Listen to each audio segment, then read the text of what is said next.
Good morning. It's good to see everyone today. Members will please come to the floor and take your seats. Mr. Clerk, how about I ring the bell?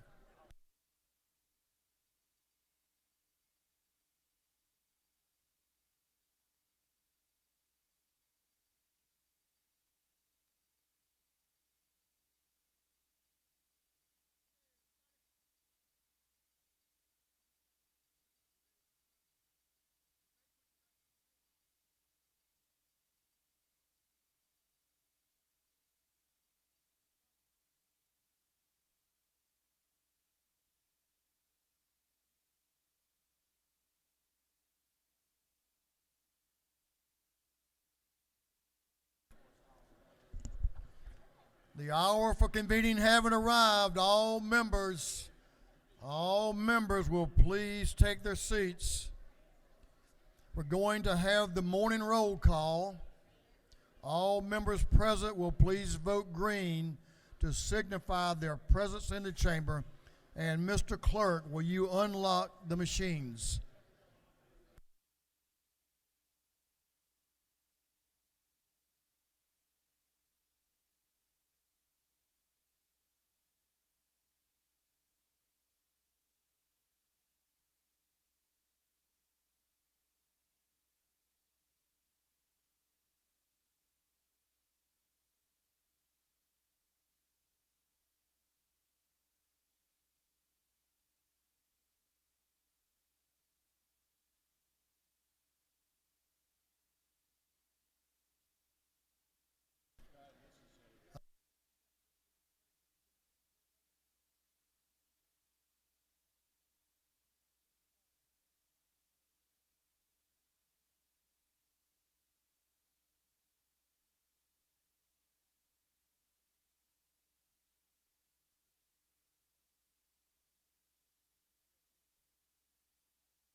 Have all members voted?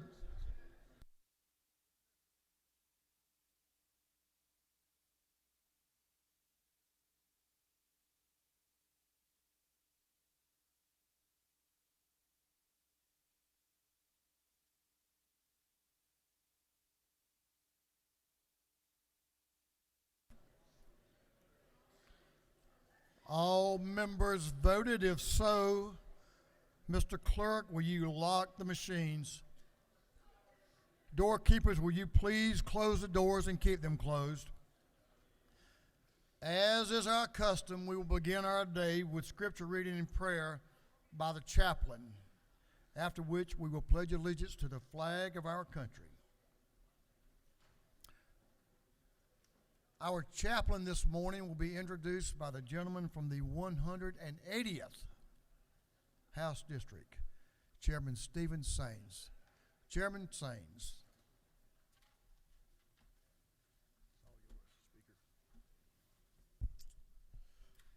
Good morning, my dear friends. It is my honor to introduce today's chaplain of the day, Reverend Donald Belcher, Jr.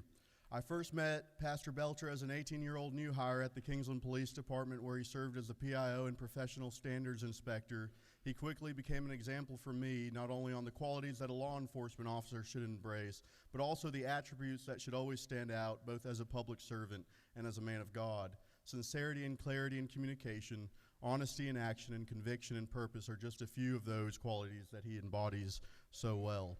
After a successful career with KPD, Reverend Belcher transitioned into full-time ministry in 2019 and founded the River of Life Baptist Church in St. Mary's, Georgia in 2022. His commitment to the gospel of Christ drives his passion for preaching and teaching, and he leads his congregation with a focus on unity and making the Lord known. Married to Rachel for nearly 17 years, they are proud parents of Owen, Emma, Aaron, and Halia. With over 20 years in ministry across Northeast Florida and coastal Georgia, Reverend Belcher brings extensive experience to his role and is currently a doctoral student in theology of Jacksonville Baptist Theological Seminary. Beyond the pulpit, Reverend Belcher served in the U.S. Army Infantry and has dedicated over 2 decades to public safety as a paramedic and as a law enforcement officer.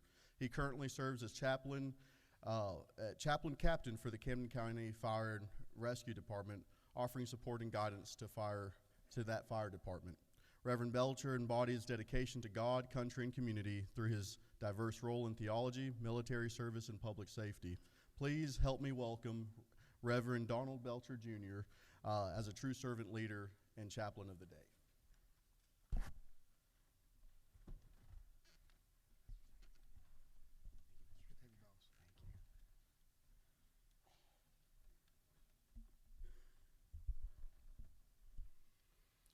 Speaker Burns, Representative Saines, and distinguished assembly members, good morning. I'm honored and grateful for the privilege to be here this morning. Representative Saines, thank you so much for that introduction.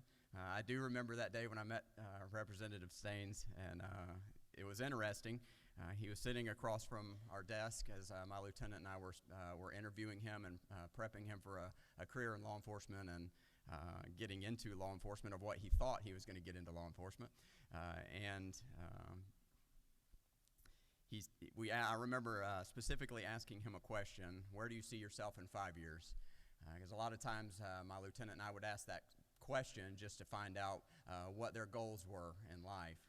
And he gave a very interesting answer. His answer was, I would like to be in Atlanta serving as a politician. And Mr. Burns, that was definitely different than what we were used to.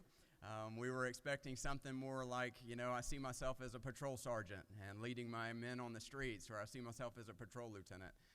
But God had other plans for his life, and as you know, he's here doing good things for the state of Georgia. This morning, I would like to say thank you so much for allowing me to be here and serving as the chaplain of the day. This is a humbling experience. Thank you for allowing my wife and I to be here, and our children to serve you guys this morning as you start your legislative day. My goal is I pray that the Lord speaks to you through me. I pray that he speaks to you in ways that only he can. And I pray that it's a word of encouragement before you start your day this morning. Proverbs chapter 16, verse 24, the word says, pleasant words are as a honeycomb, sweet to the soul and health to the bones. And I pray that's exactly what you find in this morning's devotion. Today's reflection, we're going to be in 1 Samuel chapter 17. And if you're not familiar with 1 Samuel 17, it's the account of David and Goliath. And this account conveys a profound lesson for leaders, including those that are involved and engaged in the pursuit of guiding our society through the intricacies of governance.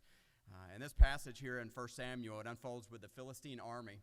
The Philistine army was amassing against Israel, and they were coming against the Israelites, and they had a towering champion named Goliath. And Speaker Burns, his name was Goliath from Gath. Just the name, it strikes fear, or should strike fear in someone's soul as they're standing there. And Goliath was challenging the Israelites, and every morning and every evening he would come out and challenge the Israelites to send forth a champion. And he wanted a champion to come out for a single combat duel. And the Israelites, if you read in 1 Samuel chapter 16, the Israelites faltered in the face of this formidable adversary until a young shepherd boy named David showed up. This young shepherd boy named David showed up to the scene, and things began to change. And you say, well, Pastor, why did things change when David showed up? Because David knew his God, and he took action. The Bible tells us in Daniel chapter 11, verse 32, that the people that do know their God, they shall be strong and do exploits. They'll take action. And here this morning, as leaders in this political arena, I know that you often face and confront challenges and adversaries that at times seem insurmountable. As you're facing these things that happen in life, and you're looking at these votes that come in, and you're looking at legislative issues that come before your desk, and I know that sometimes it seems insurmountable, but here in this passage, although a young and seemingly ill-equipped David shows up, he shows us something here. He shows us that true strength is not found in conventional power, but rather in the unwavering faith and reliance on the Lord our God. As political leaders, I know you frequently navigate the waters of complex issues, and when doing so, it's imperative for you to remember that your strength ultimately comes from a higher authority. Contrary to what we may think at times, but no one that is seated on Capitol Hill, from the governor down, is here under their own authority. Almighty God has placed you where you are. Almighty God has placed you in the seats and the positions and the offices that you hold. No one present is here under their own power, but God has placed you here for such a time as this. See, you've not only been called, you've been chosen. And God has chosen you to seat where you're seated.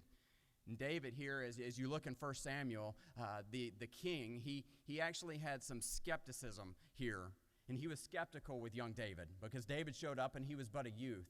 And Saul even told David, he said, you can't go against this giant because this giant is a man of war from his youth. And you're but a kid. You're but a youth yourself. And here David gives an audacious response to King Saul's skepticism. And that should mirror the courage needed in political leadership. He said in 1 Samuel chapter 17, verse 37, the Lord that delivered me out of the paw of the lion and out of the paw of the bear, he will deliver me out of the hand of this Philistine. David knew his God. David was reflecting on times past where God had delivered him from the paw of the bear and from the paw of the lion. This was an unwavering trust in God's faithfulness. It was his trust in God's faithfulness, and that should be a model for political leaders facing the seemingly impossible. Those things that seem to be challenges in your life, whatever that may be, and reminding that past victories, no matter how small the victory, no matter how significant the victory, it's a testament to God's ability to deliver you and to overcome the adversary. Here in this, the book of 1 Samuel chapter 17, this encounter with David and Goliath serves as a comparison between the battle of good and evil. It's the battle between light and darkness. Goliath here is the embodiment of tyranny and oppression, and it represents the daunting challenges that you face as political leaders many times. David, on the other hand, David was armed with faith in God, a sling and 5 stones, but he knew his God and he took action. That exemplifies the transformative power of God's chosen instruments. God's chosen instruments, that's you and I. You are God's chosen people. You are God's chosen instruments to sit where you are to do better things for this state. Move forward, know your God, and take action. As political leaders, I pray this morning that you reflect on this account of David and Goliath, and that you've been called and chosen to embody the principles of wisdom, justice, and moderation. In the face of the societal giants that we have, it's imperative that you draw inspiration from God's Word. Draw your strength from God Almighty and strive to be instruments of positive change in our state. See, if you're not familiar with 1 Samuel chapter 17, here in this account, we see a victory. We see David has a victorious outcome, and the culmination of this account here with David's triumph demonstrates to us that victory is not contingent on our own physical strength. Has nothing to do with us, but on the spiritual fortitude and your reliance on God Almighty to get you through. This account also shows a very significant connection between David as shepherd and deliverer and Jesus Christ. See, Jesus Christ in the New Testament is also often referred as the Good Shepherd, just like David was a shepherd. Like David, Jesus confronted the impossible, relying on divine strength from God the Father. He relied on God's strength to overcome darkness, offering hope and redemption for humanity. And as I close this morning, just a warning, Speaker Burns, I'm a Baptist pastor, so we get to say that at least 3 times.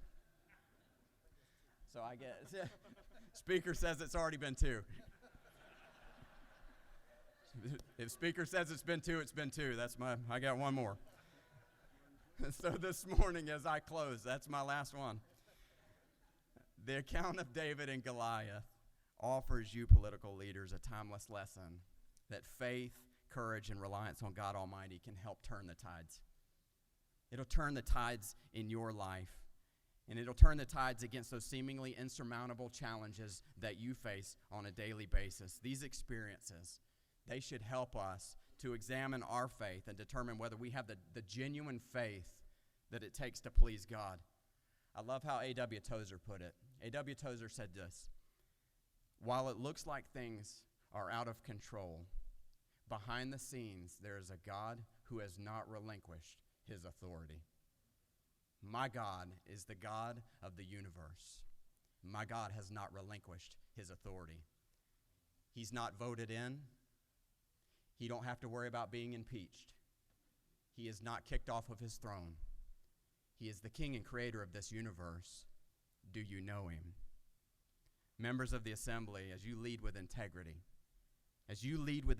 seek the guidance of God Almighty, because it's then and only then you'll find that true strength comes from Jesus Christ, the ultimate shepherd, savior, and sovereign. Would you stand with me as we pray? Let's go to the Lord in prayer. Heavenly Father, Lord, as this moment here this morning comes to an end for me, Father, I know that it is only the beginning of the day for the legislators before me. God, this morning I humbly bow, Father, in gratitude, Father, for the lasting lessons of your word. Father, I recognize the importance of this passage here in 1 Samuel 17, God, and the profound significance that it has in our lives and for the challenges faced by our political leaders. And Father, I recognize, God, and acknowledge the political arena, God, is sometimes tense and overwhelming with challenges.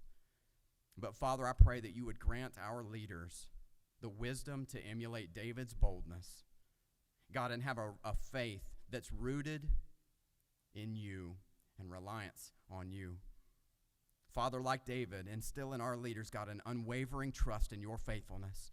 And God, I pray that they would draw strength from past victories in their life, knowing that they are just a testament of your ability to overcome. And Father, as political leaders, God, I pray that they would strive to lead with integrity, God, and that they would be reminded that victory is not contingent upon physical strength, but spiritual fortitude and a reliance on you. Heavenly Father, be with our leaders this morning. Grant them wisdom, knowledge, and fortitude to face those challenges. And it's in the name that is above all names, and that's at the name of Jesus Christ, that I humbly pray. Amen. Would you follow in the Pledge of Allegiance with me? Pledge allegiance to the flag of the United States of America and to the republic for which it stands, one nation, under God, indivisible, with liberty and justice for all. Thank you, Brother Mr. Don. Speaker, thank you so That was much. awesome. I wasn't rushing you. Doorkeepers, you may unlock the doors. Members, you can join Brother Don and his family in the South Annie room. We appreciate the Belcher family coming to Atlanta today. You traveled a long way, all the way from down in Camden County. We much appreciate it, and thank you for that inspiring message as well. Thank you.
Members, our doctor of the day He's brought to us today by his invitation from Representative Rob Leverett. That's Dr. Allison Payne. Thanks to Dr. Payne for being here. We appreciate you bringing her.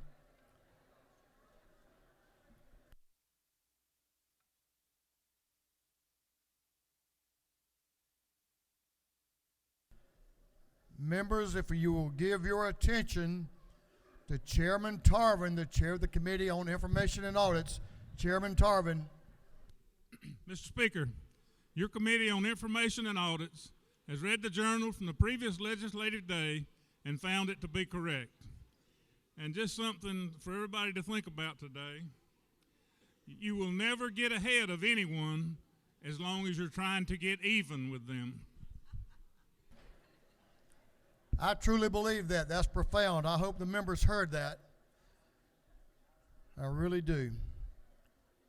Chairman Tarvin, the chair of the Committee on Information and Audits, reports that the journal of the previous legislative day has been read and found to be correct.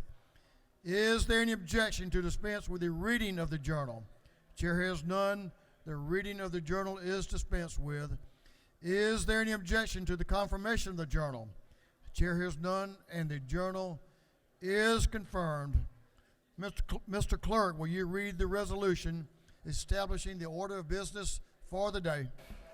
Representative Administration of the 104th moves following be established as the order of business during the first part of the period. Unanimous consents. Introduction of bills and resolutions. First reading and reference of House bills and resolutions. Second reading of bills and resolutions. Reports of standing committees. First reading and reference of Senate bills and resolutions. Morning orders.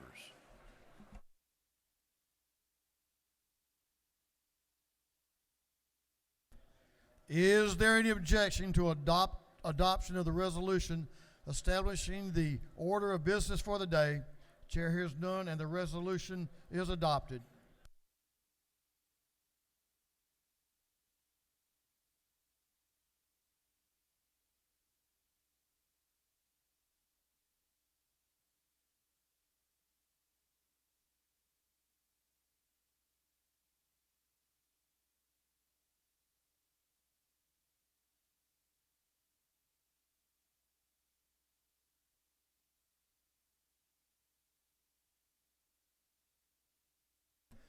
First reading of bills and resolutions, the clerk will read.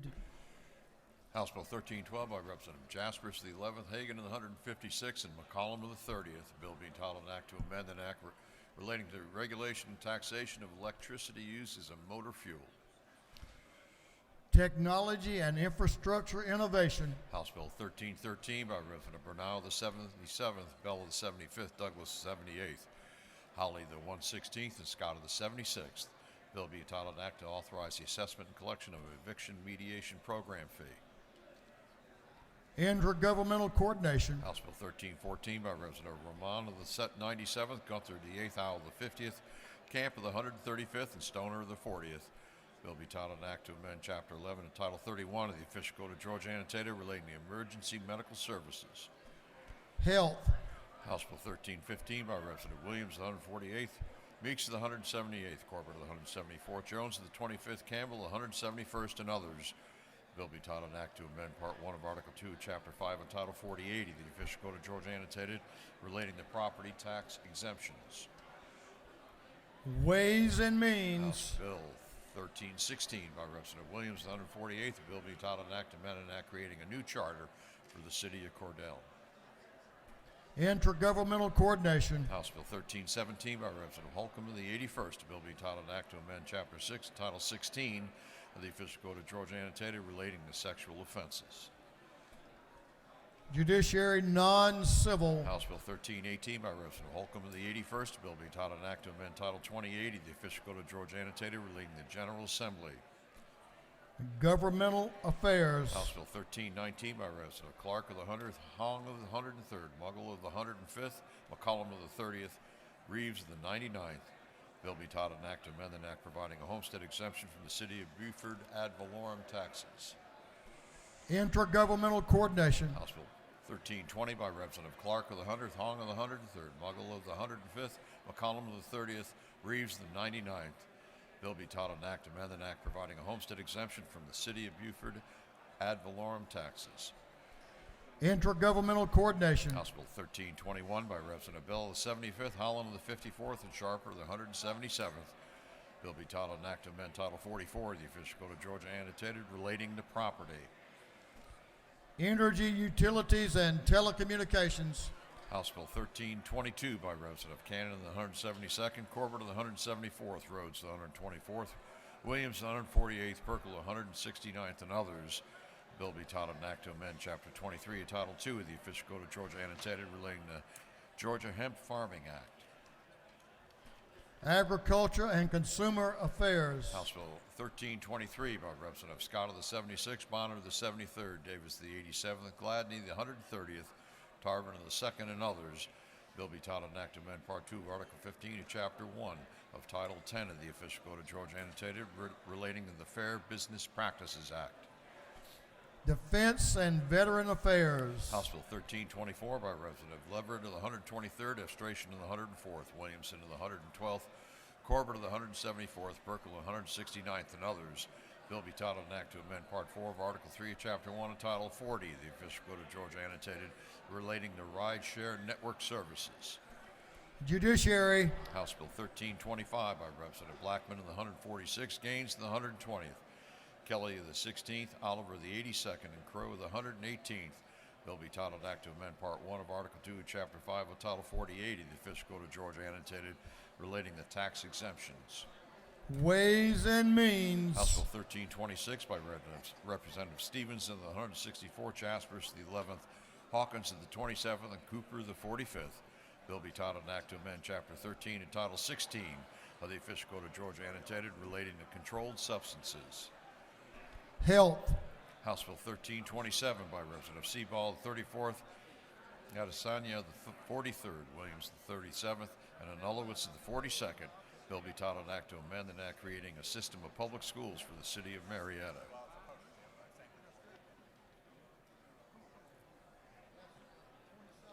Yes, sir. Intergovernmental coordination. House Bill 1328 by Representative Glaze, the 67th, Paris of the 142nd, Gladney of the 130th, Barnes of the 86th, Campbell of the 35th, and others.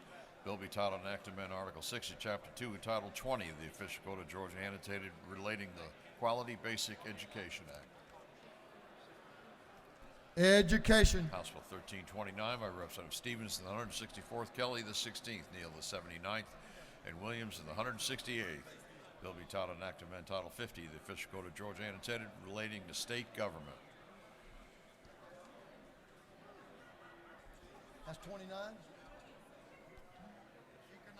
Economic Development and Tourism. House Bill 1330 by Representative Stoner of the 40th, Cumming of the 39th, and Ulowitz of the 42nd. Bill be titled an act to amend an act known as the South Cobb Development Authority Act. Intergovernmental coordination. House Bill 1331 by Representative Maynard of the 56th, Gullett of the 19th, Reeves of the 99th, and Crow of the 118th. Bill be titled an act to amend Chapter 1 of Title 17 of the Official Code of Georgia annotated relating to general provisions of criminal procedure.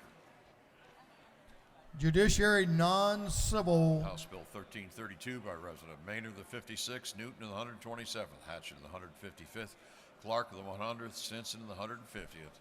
Bill be titled an act to amend Chapter 7 of Title 31 of the Official Code of Georgia annotated relating to regulation and construction of hospitals. Health. House Bill 1333 by Representative Evans of the 89th, Trenner of the 85th, Davis of the 87th, Roberts of the 52nd, Mitchell of the 88th, and others. Bill be titled an act to amend Title 35 of the Official Code of Georgia annotated relating to law enforcement officers and agencies. Public Safety and Homeland Security. House Bill 1334 by Representative Seaball, the 34th, Crow of the 118th, Kelly the 16th, Hitchens the 161st, Vance the 133rd. Bill be titled an act to amend Code Section 16, 3, 24.2, and 51.11.9 of the Official Code of Georgia annotated relating to immunity from prosecution. Judiciary non-civil. House Bill 1335 by Representative LaHood of the 175th, Rose of the 124th, Williams of the 148th, Gaines of the 120th, and Washburn of the 144th. Bill be titled an act to amend Article 1 of Chapter 7 of Title 31 of the Official Code of Georgia annotated relating to regulations of hospitals and related institutions. Public and Community Health. House Bill 1336 by Representative Smith of the 18th, Mathiak the 74th, Lumsden of the 12th, and Hawkins of the 27th. Bill be titled Act to amend Article 1 of Chapter 24, Title 33 of the Official Code of Georgia annotated relating to general provisions relative to insurance. Insurance. House Bill 1337 by Representative Cumming of the 39th, Stoner of the 40th, Campbell of the 35th, Adesanya of the 43rd, and Anulowitz of the 42nd. Bill be titled Act to authorize the governing authority of the City of Mableton to levy an excise tax. Intergovernmental Coordination. House Bill 1340 by Representative Hilton of the 48th, Powell of the 33rd, Ballard of the 147th, Ridley of the 6th, Momtahana of the 17th. Bill be titled Act to amend Chapter 7A of Title 43 of the Official Code of Georgia annotated relating to practice of applied behavior analysis. Health. House Bill 1341 by Representative Saints of the 180th, Deloach of the 167th, Townsend of the 179th, Stevens of the 164th, Petrie of the 166th, and others. Bill be titled Act to amend Article 3, Chapter 3, Title 50 of the Official Code of Georgia annotated relating to other state symbols. Special Rules. House Bill 1342 by Representative Lim of the 98th, Hawkins of the 27th, McLean of the 109th, and Maynard of the 56th. Bill be titled Act to amend Article 7 of Chapter 12 of Title 44 of the Official Code of Georgia annotated relating to the protection of American Indian human remains. State Planning and Community Affairs. House Bill 1343 by Representative Lim of the 98th, Stevens of the 164th, and Buckner of the 137th. Bill be titled Act to amend Article 7, Chapter 4, Title 49 of the Official Code of Georgia annotated relating to medical assistance generally. Public and Community Health. House Bill 1344 by Representative Dempsey of the 13th, Cooper of the 45th, Hawkins of the 27th, Nulowitz of the 42nd, and Silcox of the 53rd. Bill be titled Act to amend Article 1 of Chapter 2, Title 37 of the Official Code of Georgia annotated relating to general provisions relative to the administration of mental health. Public and Community Health. House Bill 1345 by Representative Bell of the 75th, Clark of the 108th, Holly of the 116th, Holland of the 54th, and Scott of the 76th. Bill be titled Act to amend Code Section 35.8.7 of the Official Code of Georgia annotated relating to powers and duties of the Georgia Peace Officer Standards and Training Council. Public Safety and Homeland Security. Mr. Clerk, suspend.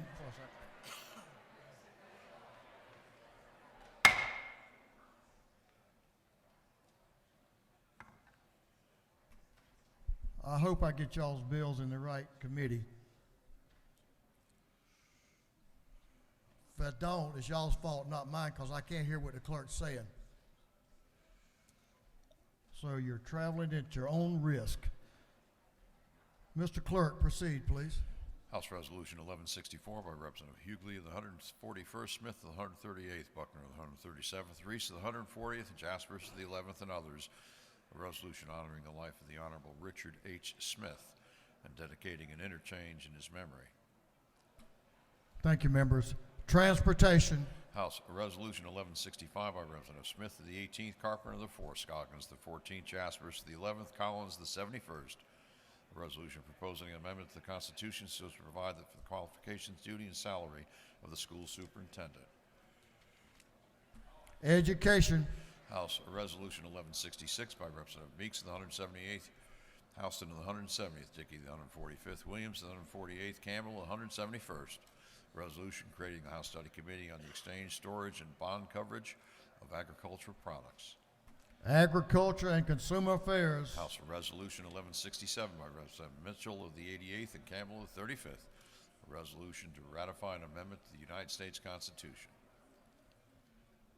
Judiciary. House Resolution 1168 by Representative Hutchinson of the 106th, Frye of the 122nd, McLean of the 109th, Howley of the 116th, and Alexander of the 66th. A resolution proposing an amendment to the Constitution of the State of Georgia. Judiciary non-civil. House Resolution 1169 by Representative Hutchinson of the 106th, Beverly of the 143rd, Parker of the 107th, Prince of the 132nd, Frye of the 122nd, and others. A resolution creating a House Study Committee on Economic Advantages of Marijuana Legalization. Agriculture and Consumer Affairs. Senate Bill 232 by Senator Kennedy, the 18th, Tillery, the 19th, Gooch, the 51st, Strickland of the 17th. Bill be titled an act to amend Title 15 of the official code of Georgia annotated relating to courts. Judiciary. Senate Bill 360 by Senator Hickman of the 4th, Dixon of the 45th, Kennedy of the 18th, Gooch of the 51st, Anderson of the 24th, and others. Bill be titled an act to amend Code Section 22-260 of the official code of Georgia annotated relating to capital outlay funds in elementary and secondary education. Education. Senate Bill 370 by Senator Hodges of the 3rd, Watson of the 1st, Albers of the 56th, Hatchett of the 50th, Kirkpatrick of the 32nd. Bill be titled an act to amend Code Section 16-547 of the official code of Georgia annotated relating posting model notices with human trafficking hotline information. Regulated industries. Senate Bill 374 by Senator Walker of the 20th, Strickland of the 17th, Ginn of the 47th, Halpern of the 39th, Anna DeVart of the 31st, and others. Bill be titled an act to amend Chapter 15 and Title 43 of the official code of Georgia annotated the Professional Engineers and Land Surveyors Act of 2021. Regulated industries. Senate Bill 449 by Senator Walker of the 20th, Kennedy of the 18th, Anna DeVart of the 31st, Gooch of the 51st, Payne of the 54th, and others. Bill be titled an act to amend Code Section 31-7-12.8 of the official code of Georgia annotated relating to certification as nursing aid and employer-sponsored training. Regulated industries. That completes first readers.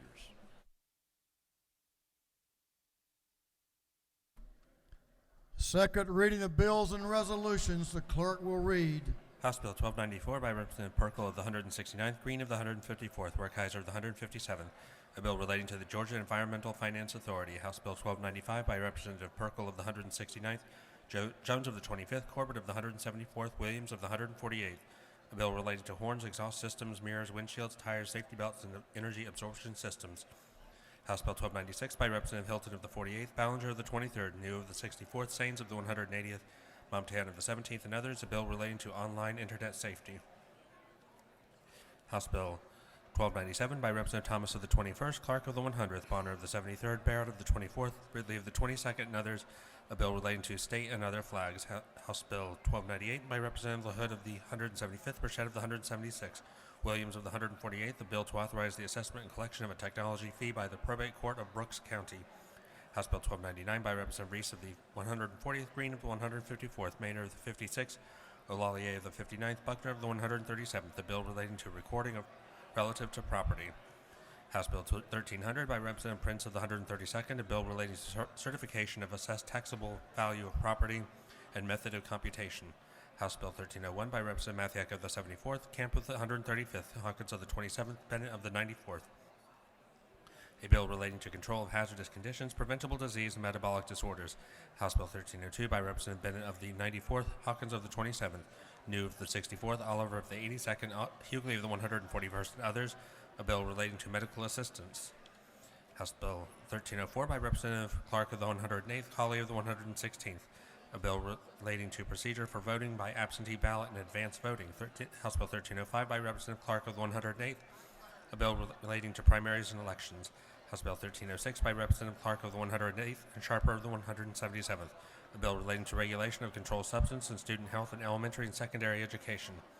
House Bill 1307 by Representative Hawley of the 116th, Olalier of the 59th, Douglas of the 78th, Reese of the 140th, Bruce of the 61st, a bill relating to conditions of detention. House Bill 1308 by Representative Hawley of the 116th, Bell of the 75th, Hutchinson of the 106th, Glaze of the 67th, Park of the 107th, a bill relating to regulation of specialized land transactions. House Bill 1309 by Representative Clark of the 108th, Bell of the 75th, Willis of the 55th, Barnes of the 86th, a bill relating to admissibility of photographs, motion pictures, video recordings, and audio recordings when witness unavailable. House Bill 1310 by Representative Moore of the 91st, a bill relating to health.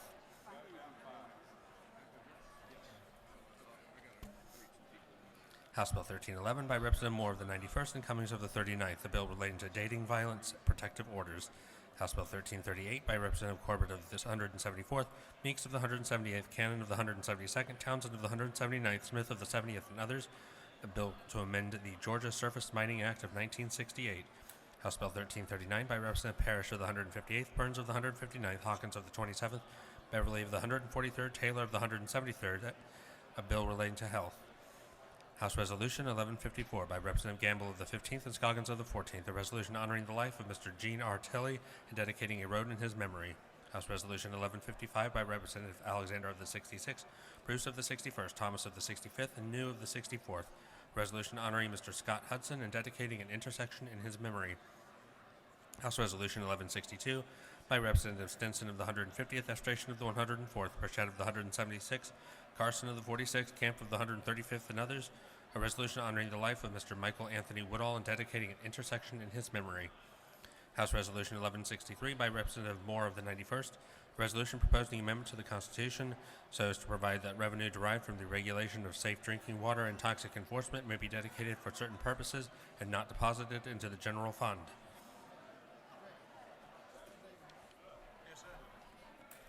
Senate Bill 212 by Senator Burns of the 23rd, Gooch of the 51st, Anderson of the 24th, Summers of the 13th, Hickman of the 4th, and others, a bill relating to probate courts. Senate Bill 322 by Senator Walker III of the 20th, Gooch of the 51st, Anavarte of the 31st, Albers of the 56th, Summers of the 13th, a bill relating to the Sheriff's Retirement Fund of Georgia. Senate Bill 341 by Senator Kirkpatrick of the 32nd, Dolezal of the 27th, Brass of the 28th, Anavarte of the 31st, Robertson of the 29th, and others, a bill to amend various titles of the Official Code of Georgia annotated.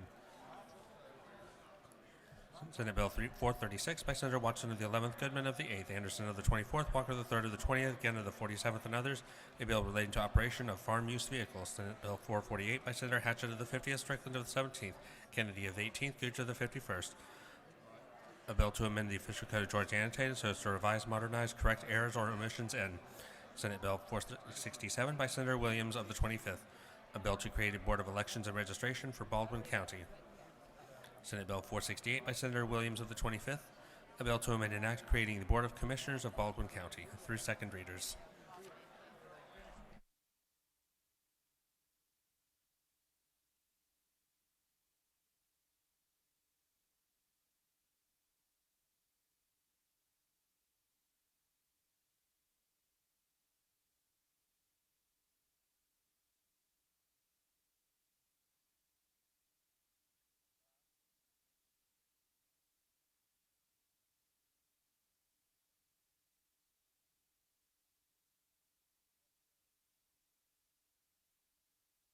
Reports of standing committees, the clerk will read. Representative Robert Dickey, the 145th District Chairman of the Committee on Agriculture and Consumer Affairs, submitted the following report. Mr. Speaker, your Committee on Agriculture and Consumer Affairs has had under its consideration the following bills of the House and the Senate. It's instructed me to report the same back to the House with the following recommendations. House Bill 1127 do pass. House Bill 1237 do pass. Senate Bill 410 do pass by committee substitute. Respectfully submitted, Representative Robert Dickey, of the 145th District Chairman. Representative Don Parsons, the 44th District Chairman of the Committee on Energy, Utilities, and Telecommunications, submitted the following report. Mr. Speaker, your Committee on Energy, Utilities, and Telecommunications has had under its consideration the following bills of the House. It's instructed me to report the same back to the House with the following recommendation. House Bill 1220 do pass by committee substitute. Respectfully submitted, Representative Don Parsons, the 44th District Chairman. Representative Hawkins, the 27th District Chairman of the Committee on Health, submitted the following report. Mr. Speaker, your Committee on Health has had under its consideration the following bills and resolutions of the House. It's instructed me to report same back to the House with the following recommendation. House Bill 1264 do pass. House Resolution 1133 do pass. House Bill 441 do pass by substitute. Respectfully submitted, Representative Hawkins, the 27th District Chairman. Representative Gunner, the 8th District Chairman of the Committee on Judiciary, submitted the following report. Mr. Speaker, your Committee on Judiciary has had under its consideration the following bills and resolutions of the House and instructed me to report the same back to the House with the following recommendations. House Bill 910 do pass by committee substitute. House Bill 1218 do pass by committee substitute. House Bill 1240 do pass by committee substitute. House Bill 1247 do pass by committee substitute. House Bill 1251 do pass. House Bill 1267 do pass. House Resolution 598 do pass by committee substitute. House Resolution 1042 do pass by committee substitute. Respectfully submitted, Representative Gunner of the 8th District Chairman. Representative Carson of the 46th District Chairman of the Committee on Retirement submitted the following report. Mr. Speaker, Committee on Retirement has had under its consideration the following bills of the House. Instructed me to report same back to the House with the following recommendation. House Bill 481 do pass by committee substitute. Respectfully submitted, Representative Carson, the 46th District Chairman. That completes the reading of the reports of standing committees.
Members, if you will please take your seats.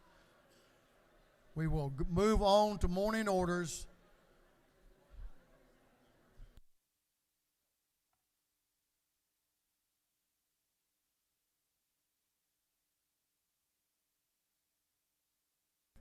Members will please take seats.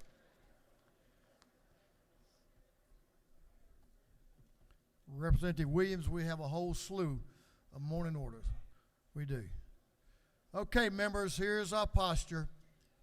You will have 1 minute before the red light comes on to be very respectful because we have some very important morning orders this morning. We want to show respect. Chairman Hatchett, if you'll be making your way to the well. And Chairman Newton, you'll be next.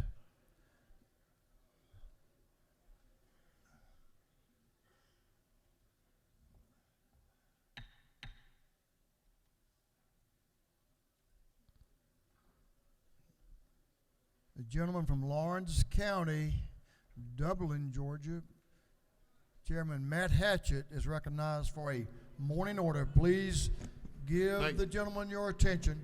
Thank you, Mr. Speaker. Ladies and gentlemen of the House, it brings me great honor and joy to welcome a group here from Dublin this morning.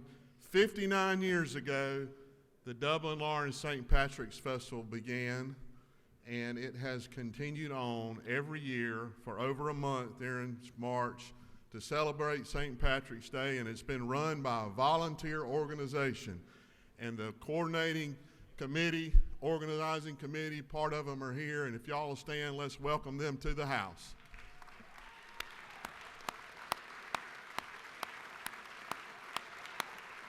Thank you, Mr. Speaker.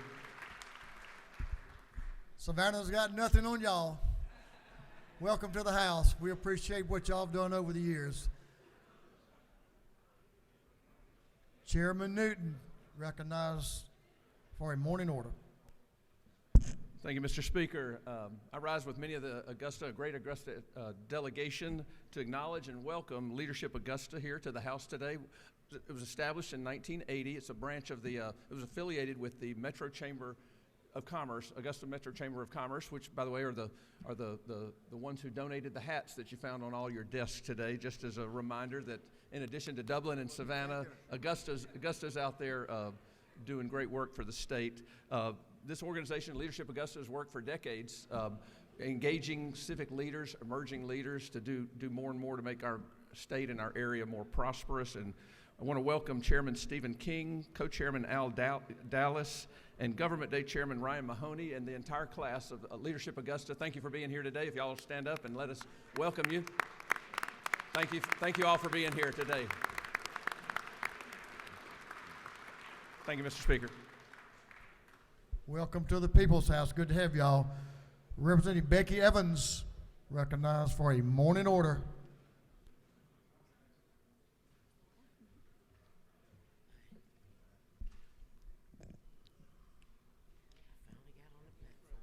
And friends. Yes.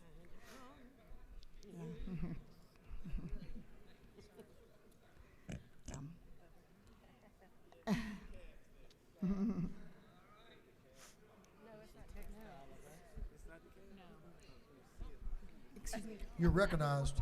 Okay, you gotta go. You gotta go. Okay. All right. Thank you. Good morning, colleagues.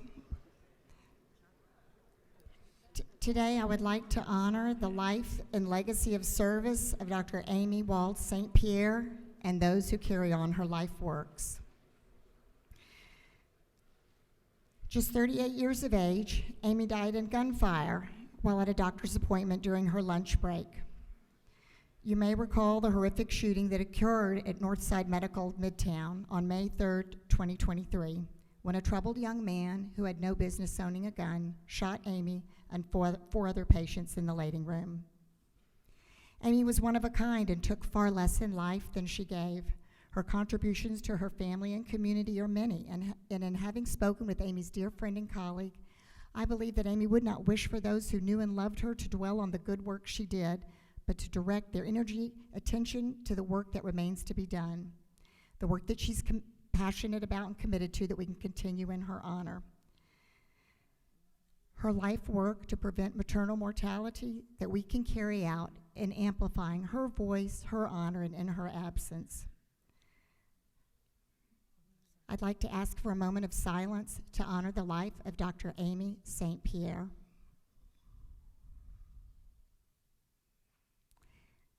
And colleagues, I'd also like to honor, I'm pleased that her good friend, Dr. Julie Zaharatos, and her sister-in-law, Dr. Tori Wald, are up in that balcony, along with other, on Moms Demand Action Day, we especially welcome them here today.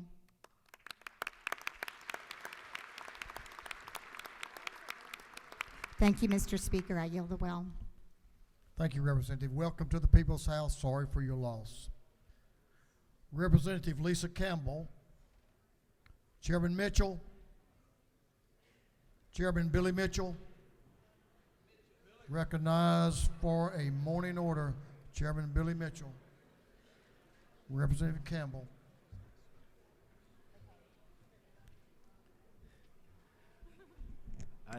Thank you, Mr. Speaker, and I am going to ceding the microphone to outstanding Representative Campbell.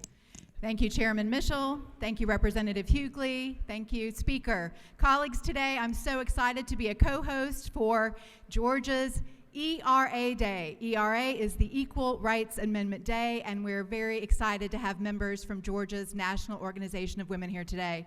Today, I am making this tribute to my mother, Gail, who has been a lifelong supporter of equal rights and who has chosen equal. She turns 81 this year. You'll all have purple flowers on your desk today in the spirit of equality. You may not know, but the Equal Rights Amendment was started, this movement, more than 100 years ago as a bipartisan effort. And I welcome everyone today. Let's get that band back together. This is not a battle of the sexes. This is not men versus women or Democrats versus Republicans. This is the cause to advance equal rights and indiscrimination on account of sex. I'd like for everyone today to recognize the president of Georgia's National Organization of Women.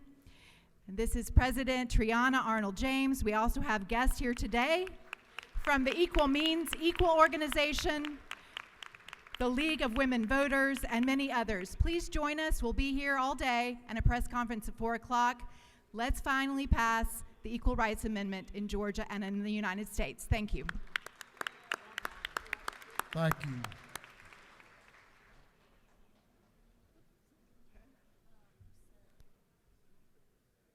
Representatives Gladney and Representative Howard, recognized for a morning order.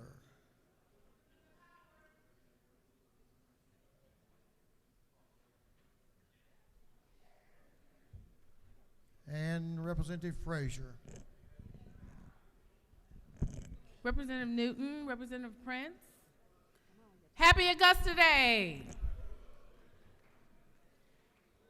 Today we have representatives and success stories visiting us from the institution in the namesake of the world-renowned, talented Augusta native Jesse Norman. Are you standing in the house? So on your desk today, you should have a flyer, Ms. Koch. You should have a flyer.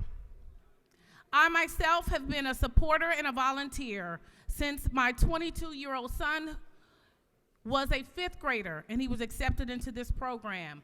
This flagship facility is located in the heart of Representative Howard's district. And the director is Director Gary Dennis, but they are getting ready to launch a brand new program right here in Atlanta. And visiting us in the galley is Ms. Koch, who is the project lead, and it will be called JNSA 2. So this program is an award-winning fine arts STEM-based program. So if you have any questions about it, please feel free to join it. Ms. Felina Martin and Ms. Tayana Damon, are you here? They are students and success stories of the program. Please feel free to stop by my office. They have their inaugural paintings. They will be on display in my office. Thank you so much.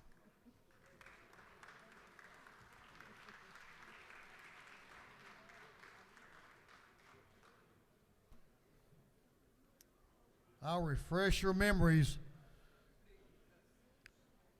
For the remainder of the morning order is 1 minute's going to mean 1 minute. Try me. Pro Tem Jones, Representative Hilton. I think Representative Hilton's going to go first. Thank you, Mr. Speaker. We are honored to represent our charter school community here today. Charter schools are tuition-free public schools that serve all 159 counties here in the state of Georgia. 65,000 students, over 14,000 on the wait list. Thank you to our charter schools. Thank you, Representative Hilton. I also want to do a special shout out and thank you to Tony Roberts, who has admirably and in every way represented the charter school community and the interest of students all over the state.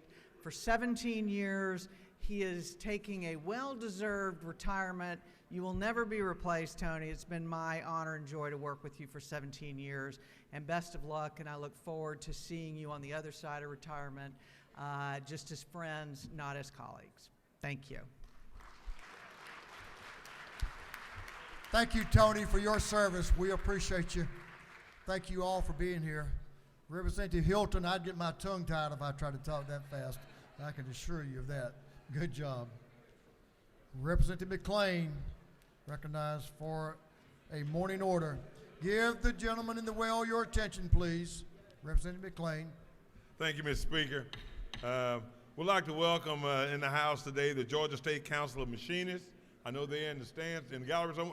Please give them a hand. These workers, they work not only for the International Paper, the military facilities in Georgia, Pet Milk, and as we all know, Lockheed Martin. They are here from all over Georgia, so please say hello to them and welcome them. Thank you, Mr. Speaker. Welcome to the People's House. Thank you, Representative. Representative Marion, you're recognized for morning order. Thank you, Mr. Speaker. Good morning. Buenos días a todos. I'm rise today to recognize a friend for many years, Mr. Tony Guerrero. Through the arts, he found himself in the middle of a vibrant, growing Hispanic community in the late 90s. And by the year 2004, he had accomplished the beginning of a long-lasting career as an actor and voiceover talent. His career has been an inspiration for many younger generations of Hispanic, and he's a role model who allows others to achieve greatness in their careers and throughout contributions to their own community. He has participated in more than 300 TV spots, short films, 31 feature films, and his voice can be heard in many national brand commercials. In 22, he was given 50 Most Influential Latinos Awards by the Georgia Hispanic Chamber of Commerce. Tony Guerrero, my friend, persistent, focus, and dedication are the keys to any successful career. And his numerous accomplishments should be acknowledged. Please rise and recognize Tony Guerrero. He's on the stand today. Thank you, sir. Thank you, Mr. Speaker. Thank you, Representative. Welcome, Tony. Good to have you. Congratulations. Good. Thanks for being here. Representative Al Williams and Chairman DeLoach recognized for a morning order. Thank you, Mr. Speaker. I'm glad I said most of this before I got up here. But we have with us today from the land where the water tastes like cherry wine, Liberty County. The Youth Commission is here with us, and their leadership, Commissioner Justin Frazier, who happens to be my godson, Joseph Mosley, Rhonda Walthour, Teresa Rapella, and Larry Murray Jr. Will you all stand? Let them see the finest group of young people in Georgia. Their task is to learn leadership early and do the work of the commissioners. Thank you, Mr. Speaker. Thank you, and welcome to our friends from Liberty County down in Southeast Georgia. Welcome, youth group. We're glad to have y'all. Representative Townsend, Chairman Saines, and Chairman DeLoach recognized for a morning order. Thank you, Mr. Speaker. It's my honor and Buddy's and Stephen's honor to mention that this year marks the 100th anniversary of the FJ Tourist Causeway, the only vehicular access on St. Simon's Island. So I know everybody here loves to go to St. Simon's and couldn't get there without the causeway. This causeway has benefited many thousands from the community and beyond for over a century now. A group of community leaders standing up now, led by Michael Torres, who is the, I believe, the great-grandson of the original, of the FJ Torres himself, here today with Darren Peach and Regina McDuffie and everybody else from the city of Brunswick and Glenn County. They're here today to specially recognize this special occasion of 100 years of the Torres Causeway. Again, thank you, Mr. Speaker, and thank you, Michael and family. Great recognition. Thanks. Representative Townsend, appreciate you doing that. Good to have y'all with us.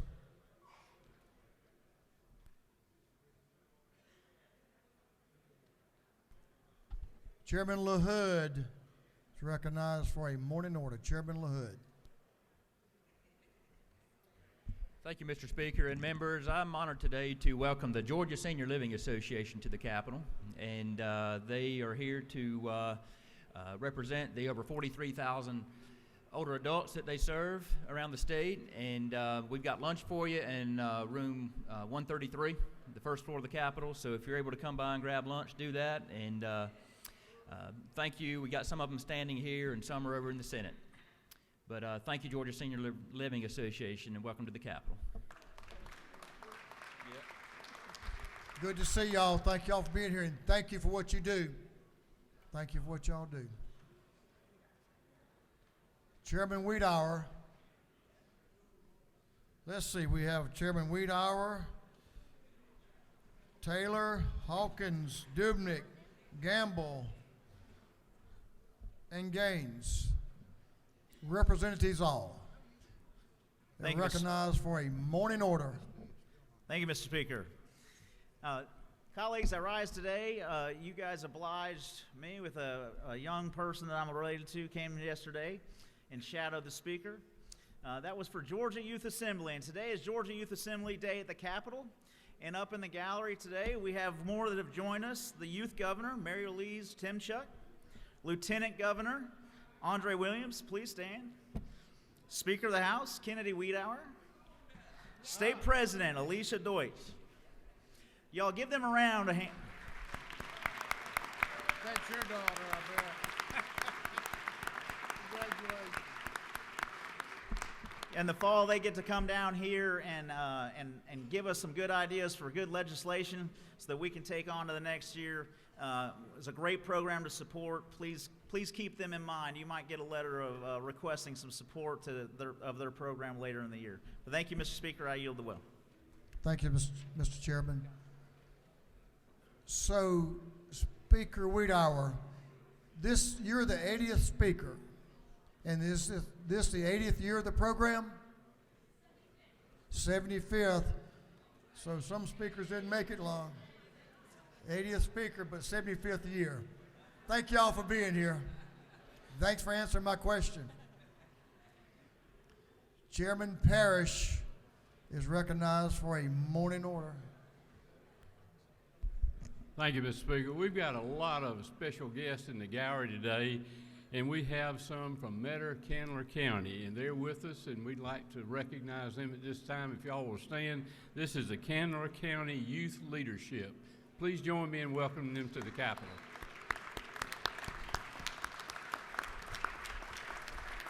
Mr. Chairman, you said things are better in Metter, didn't you?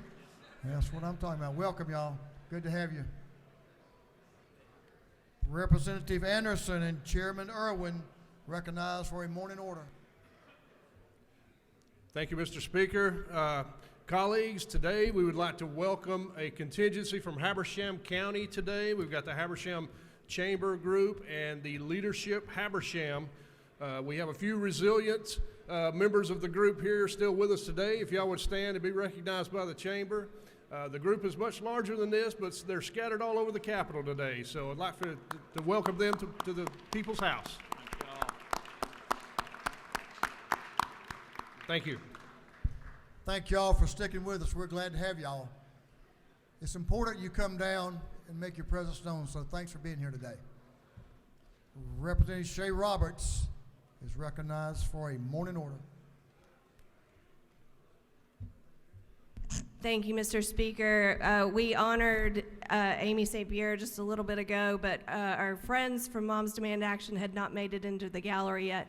So I just wanted to acknowledge the red shirts are in the House. This should be a bipartisan issue, the #1 killer of our kids. I hope you'll take an opportunity to talk to them so that we can find some common ground. Thank you. Please stand, please stand.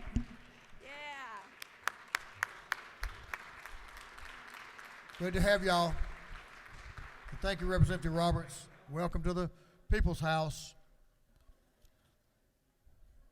Members, that completes our morning orders. We're moving on to the rules calendar. Mr. Clerk, will you read the caption to House Bill 896? House Bill 896 by Representative New with the 64th and others to be entitled an act to amend Chapter 5 of Title 19 of the Official Code of Georgia annotated relating to divorce so as to provide for a process by which individuals may change their married surname to a prior surname. This bill having referred to the Committee on Judiciary, that committee recommends that this bill do pass by committee substitute. Representative New is recognized to present the bill. Thank you, Mr. Speaker. And good morning, colleagues. I appreciate the opportunity to talk to you about HB 896. You should have found this flyer on your desk. It explains what's going on. I think a lot of us didn't know this was going on, but this bill will streamline the process for individuals who, after a divorce is final, did not change their name back to their maiden name or birth certificate last name. And it will cut the cost, it will cut the time because you will not have to run an ad and all the paperwork that goes with it, and these people just want to get their identity back. Currently, to get your maiden name back, first you go to Superior Court, you pay the fee. In my county, it's $250. You run an ad in the paper for 4 weeks. Then you, for an additional fee, you go back to Superior Court, bring the documentation with you, then wait for the judge to hold a hearing, and then he'll sign off. I had a friend, it was almost $500, took her over 8 months to get this done, to go back to her maiden name, a name she's always been associated with. This bill will allow you to go back to the Superior Court, change your name, you'll fill out the petition, they'll charge a nominal fee, there'll be no publication required, and the judge will be able to, with or without a hearing, restore a person's last name to their birth certificate name. It's cheaper, it's a fast turnaround, there's no ad required, and it updates an outdated law. If there are no questions, I will ask for your favorable consideration on this bill. The lady does have a couple of questions. Will you yield? I will yield. To your left, Representative Mary Frances Williams has a question. Representative Williams. Yes. Thank you, Mr. Speaker. Does the gentlelady yield? I yield. Thank you so much for bringing this bill. It's one issue of many where court procedures just make it difficult to take care of some issues that just come up in life that shouldn't have to be handled with a lot of time and money and going to court. And I didn't change when I got divorced, I did not change my, back to my maiden name because my boys asked me not to. But I was given that option by the Superior Court judge, but I can't imagine having to go through all the hoops that you mentioned if I had wanted to. So thank you so much for bringing this. Thank you. Isn't that not true? The lady knows of what she speaks. To your left, Representative Hughley has a question. Representative Hughley. Thank you, Mr. Speaker. Does the gentle lady yield? I yield. Isn't it true that on this day that we're celebrating ERA, I appreciate the fact that you're bringing this bill and you're wearing the purple so that women can have the right to go back to the good name that their daddies gave them? There are no consequences, are there? No coincidences, I should say, not consequences. The lady knows of what she speaks. That's right. I had to help you on that one. Thank you, that sir. jumped in on there. You have I'll take all the help I can another one get. if you don't mind. I'll yield. To your left, Representative Park Cannon has a question. Thank you, Mr. Speaker. Do you yield? I yield. What do our neighboring states do as it relates to this issue? That is a great question. I am not sure, but I can find out the answer and get it to you. Representative Gladney, to your left, also has a question. Kind of in the back, towards the back. Does the gentlelady yield? I yield. Thank you very much for bringing this legislation. Does this also apply to a concealed weapons permit? Would it automatically change the last name? I didn't hear the first part. Say that again.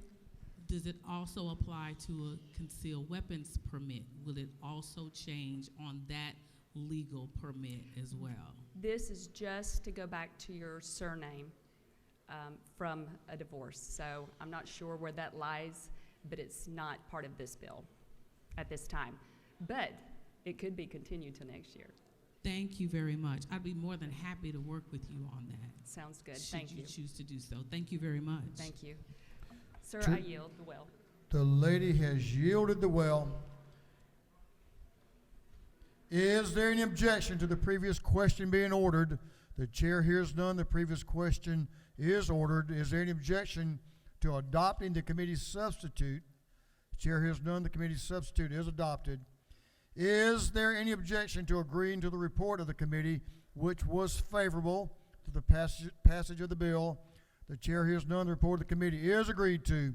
Shall this bill now pass? All in favor of passage of the bill will vote yes. All those opposed will vote no, and the clerk will unlock the machine.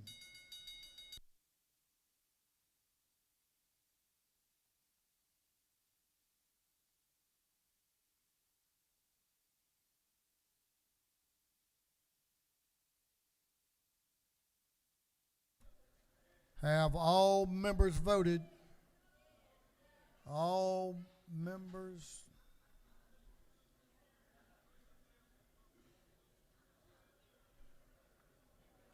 All members have voted.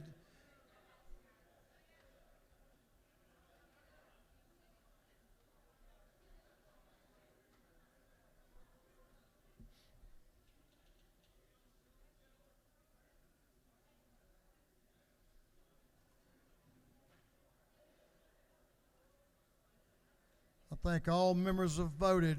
For what purpose does Chairman Collins rise? Parliamentary inquiry, Mr. Speaker. State your inquiry. Has it always, is it not true this always cost me a lot of money when an ex-wife went back to a maiden name? The gentleman so states. Sounds like he has some experience there.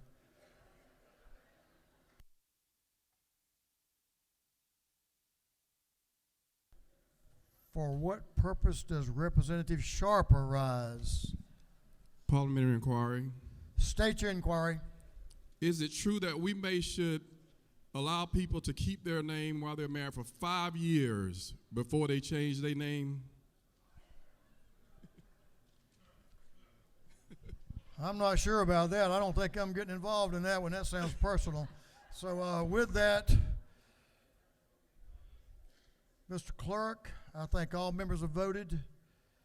All members have voted, so the clerk will lock the machine on the passage of House Bill 896. The yeas are 167, the nays are 0. This bill, having received the requisite constitutional majority, is therefore passed. Mr. Clerk, will you read the caption to House Bill 904? House Bill 904. House Bill 904 by Representative Vance to the 133rd and others to be entitled an act. Proceed. To be entitled an act to amend Titles 8, 10, 36, 43, and 46 of the Official Code of Georgia annotated relating to buildings and housings, commerce and trade, local government, professions, and businesses. This bill having been referred to the Committee on Regulated Industries. That committee recommends that this bill do pass by committee substitute. Representative Ken Vance, a gentleman from Milledgeville, is recognized to present the bill. Members, please give the member in the well your attention. Thank you. Proceed, Representative. Thank you, Mr. Speaker. Fellow legislators, I present to you House Bill 904, the absolute unsexiest bill you will vote on this session. It has to do, let me give you just a minute's worth of history. Back in the 80s, the plumbers, electricians, HVAC people, low voltage electricians, and utility contractors were all separated. And in the 80s, they were all put into one bowl for licensing purposes. Each of them had their own rules. They did not coordinate them. They just put them all together, which is what has been operated on since the late 80s. I have with you today something that's taken me a little over a year to do, and that's putting all these together in a reasonable form to add some clarity to this law. 8% of the text changes are to correct grammar, reorganize the document structure, and as I said, add clarity. It updates a few items such as names like changing from consultant engineer to professional engineer. It expands the qualifications of electrical inspectors that can serve on the electrical contractors board from the sole person titled Chief Electrical Inspectors. It defines who is qualified to install medical gas in your hospitals. It better defines what constitutes advertising and the qualifications of who can provide these contract services. It addresses the changes in advertising technology to include social media. It changes continuing education from a maximum of 4 annual hours to a minimum of 4 annual hours that can be done online. And it adds a grace period to find and replace the company's licensed agent, which each company has to have in case of death. It changes that to 60 days. So if people are working on a job, then they have 60 days to get those license holders in order. It may be a family member, it may be someone who already has those licenses in place in order for that business to continue. And with that, Mr. Speaker, I'll be glad to answer any questions, and I humbly ask your support. The gentleman has no questions. I yield the will, Mr. Speaker. That's a very thorough and comprehensive bill, and you were right, it's not sexy, so we'll move on. Is there any objection to the previous question being ordered? The chair hears none. The previous question is ordered. Is there an objection to adopting the committee's substitute? Chair hears none, and the committee's substitute is adopted. Is there any objection to agreeing to the report of the committee, which was favorable to the passage of the bill? The chair hears none. The report of the committee is agreed to. Shall this bill now pass? All in favor of the passage of the bill will vote yes. All those opposed will vote no, and the clerk will unlock the machine.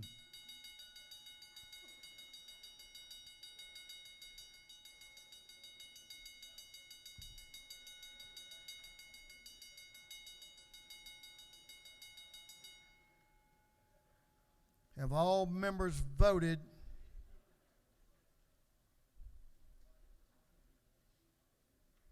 For what purpose does Representative Kelly rise?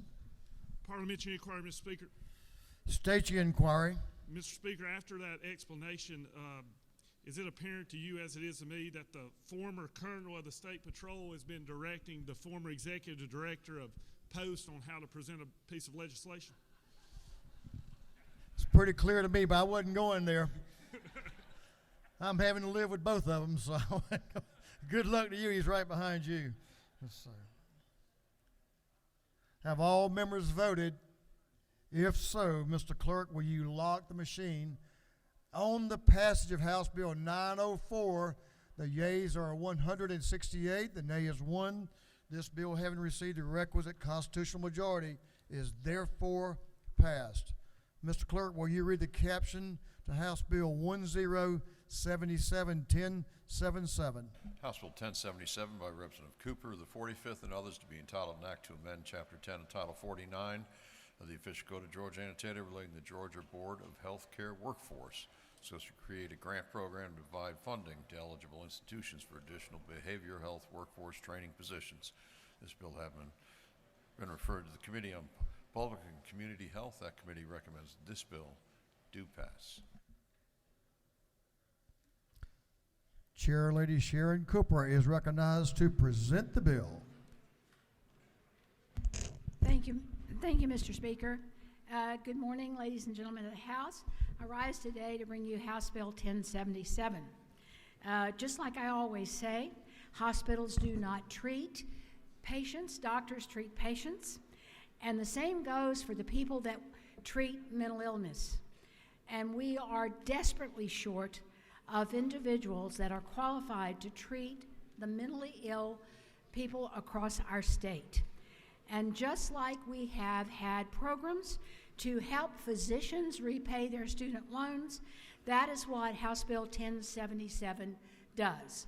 It has got a list of people, psychologists, social worker, clinical professional counselors, marriage and family therapists, and others that the board might decide that are desirable and needed to treat mentally ill patients across our state would be eligible as they do their year of internship in a qualified and certified program. These programs don't just require a college degree, then there are various years of internship with each one of them. So basically, what it does is that while they're in those programs, they can apply for loan repayment. The best part of the bill is that as they treat Medicaid patients, there's a big incentive for them to take them. It's one of our problems that we have is across our state, there are not people to treat patients that have insurance, and there are certainly less people to treat people that are on Medicaid. So if they will agree to take Medicaid patients, there's an incentive for it to get more money to pay off their loans. And the more Medicaid patients they take, the more the reimbursement they get to pay off their loans. And that will help us because especially our Medicaid population in rural areas is very high. And so if they will work with these patients, that will be a very big plus for our state and for citizens of Georgia. Mr. Speaker, that is the bill. I would ask for your favorable consideration. And if there are no questions on House Bill 1077, and if there are no questions, I'll yield the well. You have a couple of questions, or? I'll take one or two, Mr. Speaker. To your left, Representative Kennard has a question. Okay. Does the lady yield? Yes, I will. Hypothetically, if there's someone who's getting their master's in social work and they go work for one of our CSBs, will they qualify for this repayment plan? As they are filling the requirements for their internship, yes, they would. Thank you. I'll take one more question, Mr. Speaker. Or?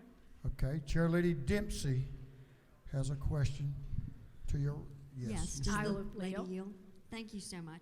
So, is it not true that in our Georgia, the number of reports involving symptoms of anxiety or depressive order are at a higher rate currently than the national average? The lady knows of what she speaks. Thank you very much, Mr. Speaker. I yield well and once again ask for favorable consideration of House Bill 1077.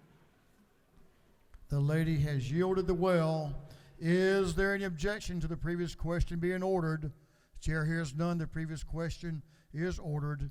Is there any objection to agreeing to the report of the committee, which was favorable to the passage of the bill? The chair hears none. The report of the committee is agreed to. Shall this bill now pass? All in favor of the passage of the bill will vote yes. All those opposed will vote no. And the clerk will unlock the machine.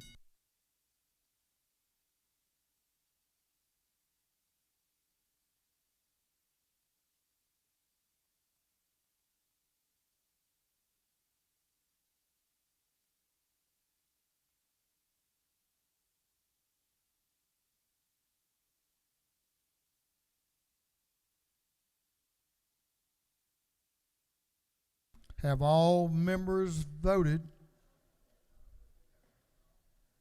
For what purpose does Representative Byrd rise?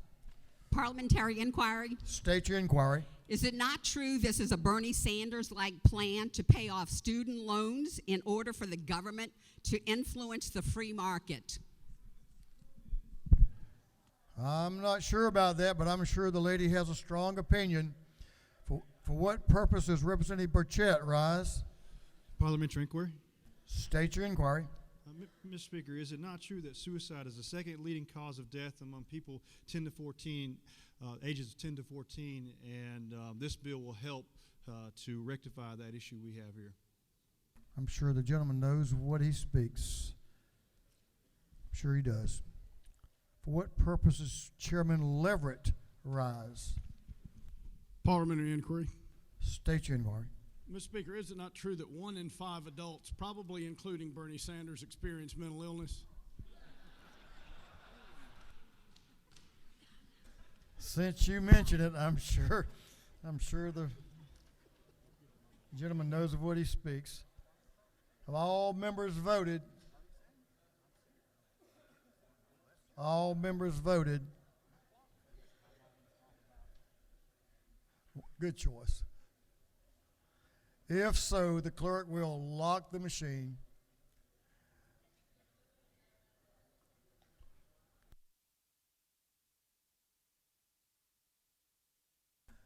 On the passage of House Bill 1077, the yeas are 165, the nays are 2. This bill, having received the requisite constitutional majority, is therefore passed.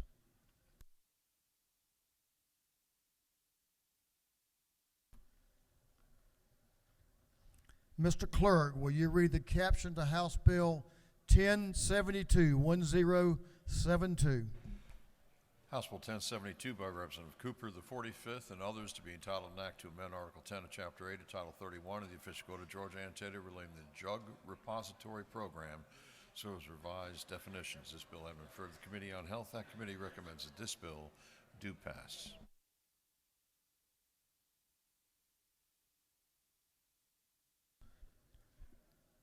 You were just up there, were you not? Let's see how you do on this one. Chair Lady Sharon Cooper is recognized to present the bill. Thank you, Mr. Speaker. Ladies and gentlemen of the House, you've heard me talk about this before, but once again, I know how many members were here in 2017. Raise your hands. How many? Okay, not that many. So for you, those of you, I want to give a special thank you. And for new members in anticipation of your positive vote on this bill, I want to say thank you. This is about the special pharmacy that we have in Georgia called goodpill.org. It reclaims medications that were going to be destroyed and then redistributes those to people in need across our state at a very minute cost. Since 2017, listen up, they have filled 796,000 prescriptions that would have cost $64 million.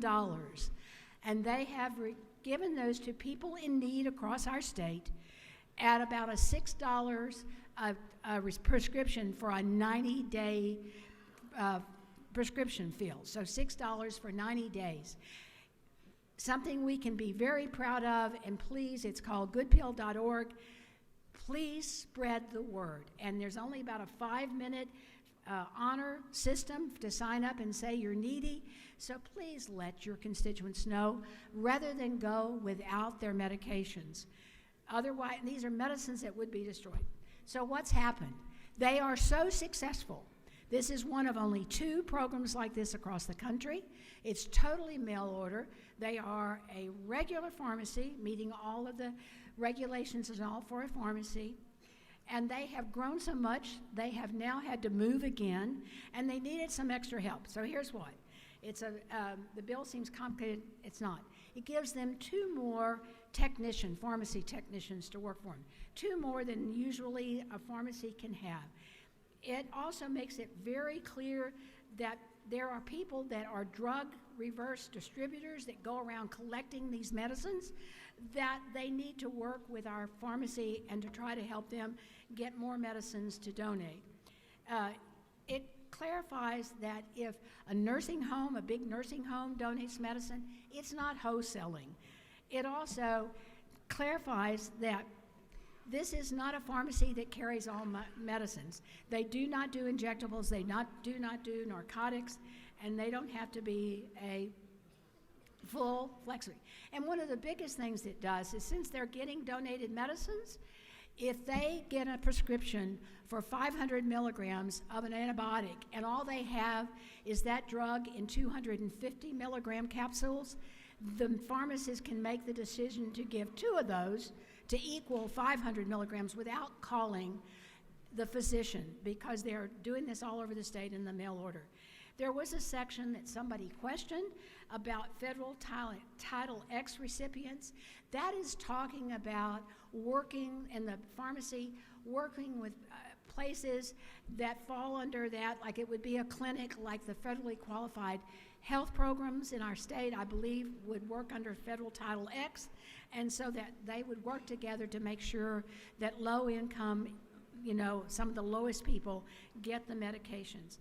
That is an explanation of what this does. It's a cleanup. They need it very badly. And I would ask for your federal consideration of House Bill 1072. And please pat yourself on the back for supporting. We're #1 in the nation, and other states are looking at this program. Mr. Speaker, if there are no questions, I'll yield the will. You have a couple of questions. I'll take a couple, Mr. Speaker. Representing Park Cannon to your left has a question. Okay, Thank you, Park. Mr. Speaker. Do you yield? Yes, I do. Does this company provide access to mifepristone or misoprostol?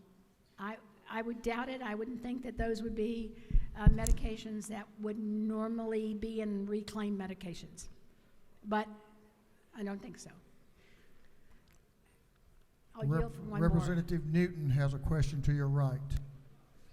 Thank you, Mr. Speaker. I just generally yield. I will yield. Thank you so much for this bill. It makes such a difference. I know that some part of this bill also expands what pharmacy techs in Georgia can do. Aren't they primarily used for inventory and still leaves the pharmacist open to do the counseling that's needed? That's what they are. They're used to help with inventory. And this pharmacy does not get medicines all, delivered from them, all packed up. They may just get a box full of different medicines that have to be sorted, and that's why they need the extra techs. Well, thank you for a bill that's going to help our pharmacists counsel people and spend more time with them and get it more affordably. Thank you, ma'am. Well, thank you very much. Now, this is all mail order, so they don't, on this case, they don't interact with patients at all, except through the mail. But just having the extra hands to help them get medicines ready to mail out and everything is invaluable. Mr. Speaker, I would ask for everybody's favorable vote on House Bill 1072, and with that, I'll yield the will. The lady has yielded the well. Is there any objection to the previous question being ordered? The chair hears none. The previous question is ordered. Is there any objection to agreeing to the report of the committee, which was favorable to the passage of the bill? The chair hears none. The report of the committee is agreed to. Shall this bill now pass? All in favor of the passage of the bill will vote yes. All those opposed will vote no. And the clerk will unlock the machine.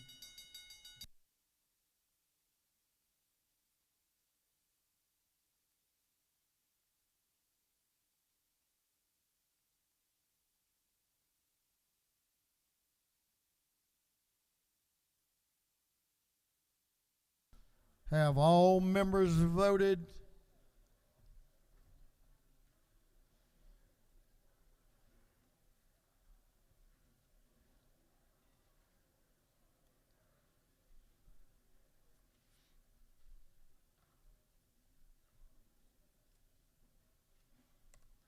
All members voted. If so, the clerk will lock the machine on the passage of House Bill 1072. The yeas are 165, the nay is 1. The bill, having received the requisite constitutional majority, is therefore passed. Mr. Clerk, will you read the caption to House Bill 1054, 1054? House Bill 1054 by Representative Neal of the 79th to be entitled an act to amend Code Section 4013 2.1 of the official code of Georgia Annotated relating to signature on citation required, effective failure to sign, exemptions for out-of-state drivers, and electronic capture of signature. This bill having referred to the Committee on Motor Vehicles, that committee recommends that this bill do pass by committee substitute.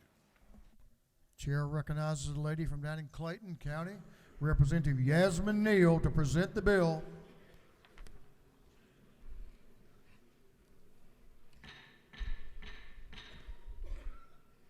Thank you to the Speaker. Thank you to this body. I present to you House Bill 1054, the traffic signature bill. Originally, this bill was designed to do a few things: reduce negative encounters between law enforcement and citizens, save taxpayer dollars, free up law enforcement for more high priority calls, ensure that everyone goes home at the end of the night safely.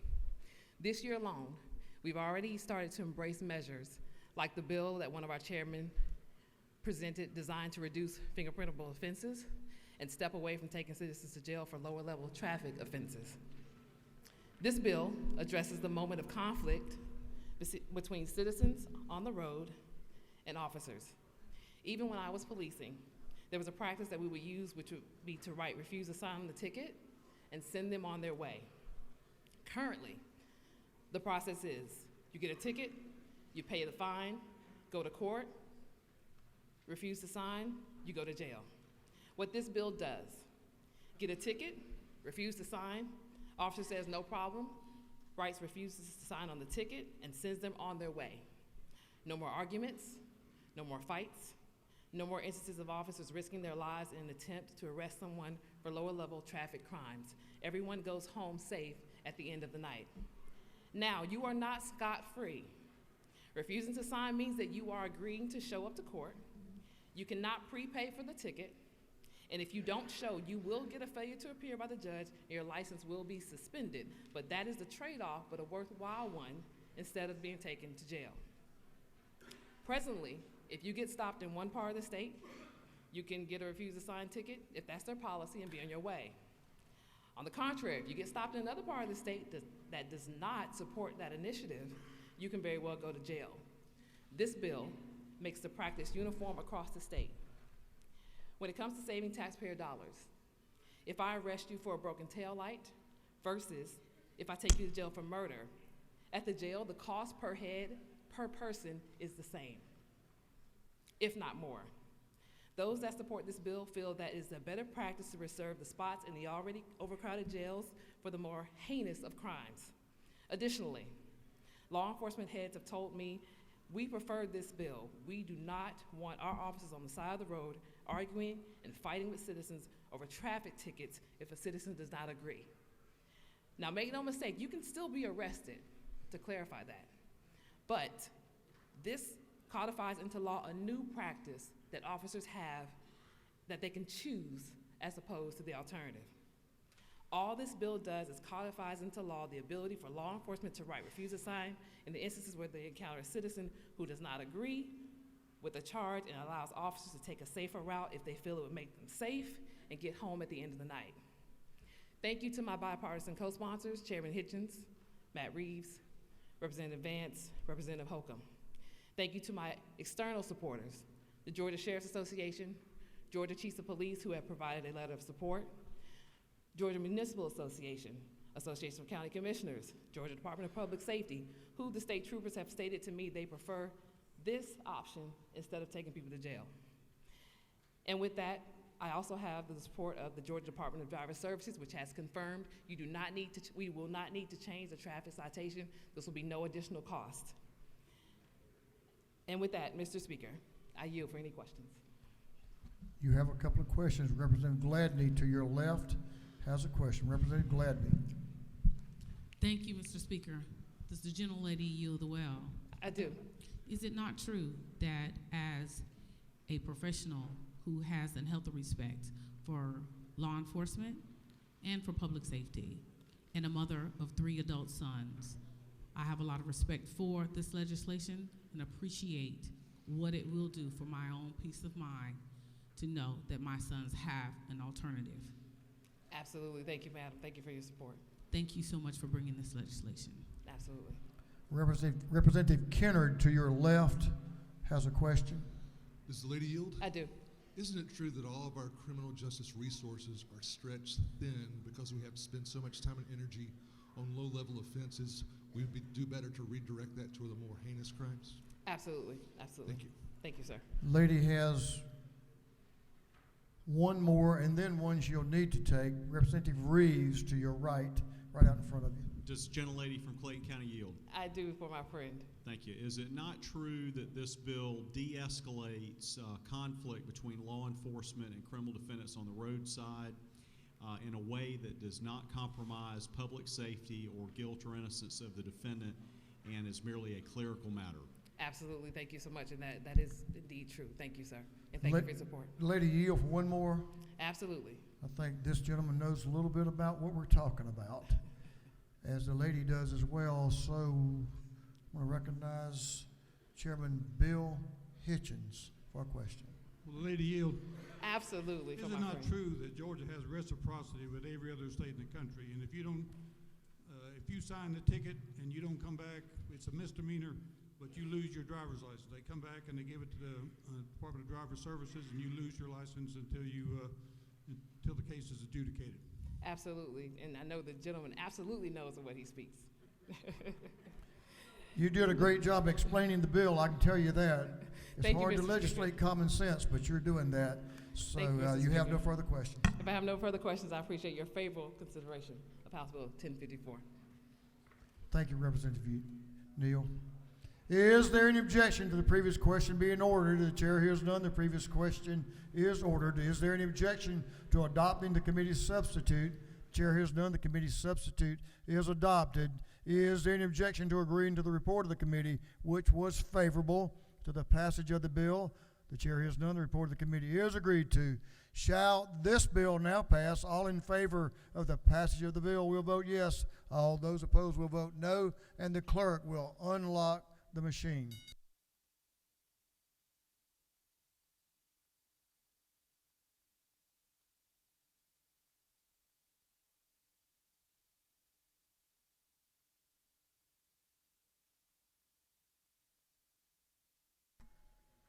Have all members voted? For what purpose does Representative Park Cannon rise? Parliamentary inquiry. State your inquiry. Is it not true there are many members of the Atlanta delegation who are thinking about Deacon Johnny Holloman on this vote in support of this bill? Common sense, I think you're right. For what purpose does Representative Holly rise? Parliamentary inquiry. State your inquiry.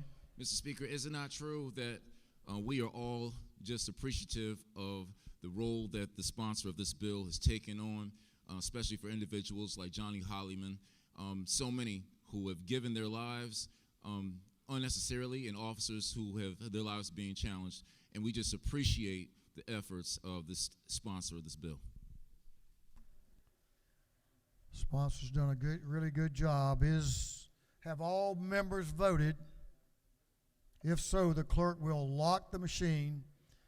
On the passage of House Bill 1054, the yeas are 156, the nays are 10. The bill, having received the requisite constitutional majority, is therefore passed.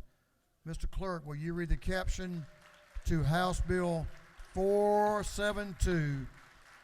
472. Congratulations.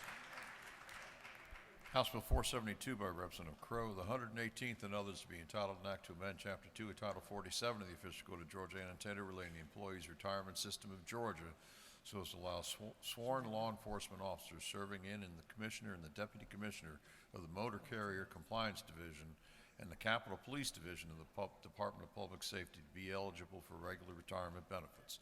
This bill having referred to the Committee on Retirement, that committee recommends that this bill do pass by committee substitute. Representative Clint Crowe is recognized to present the bill. Thank you, Mr. Speaker.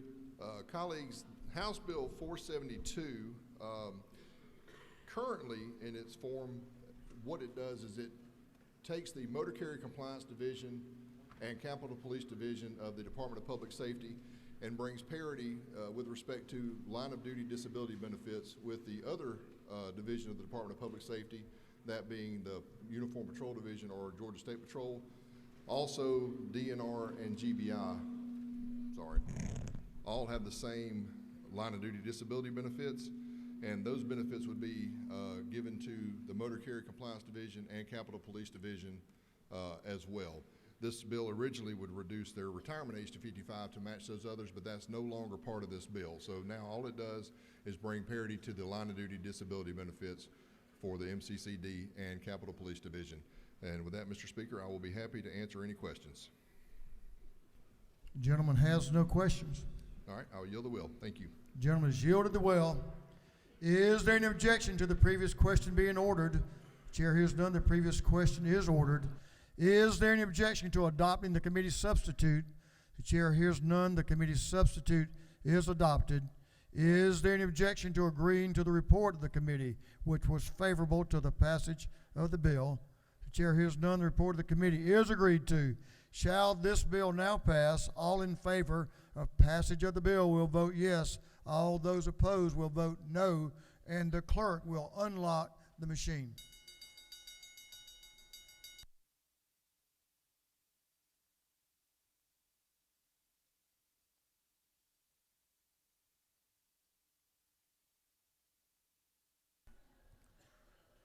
Have all members voted?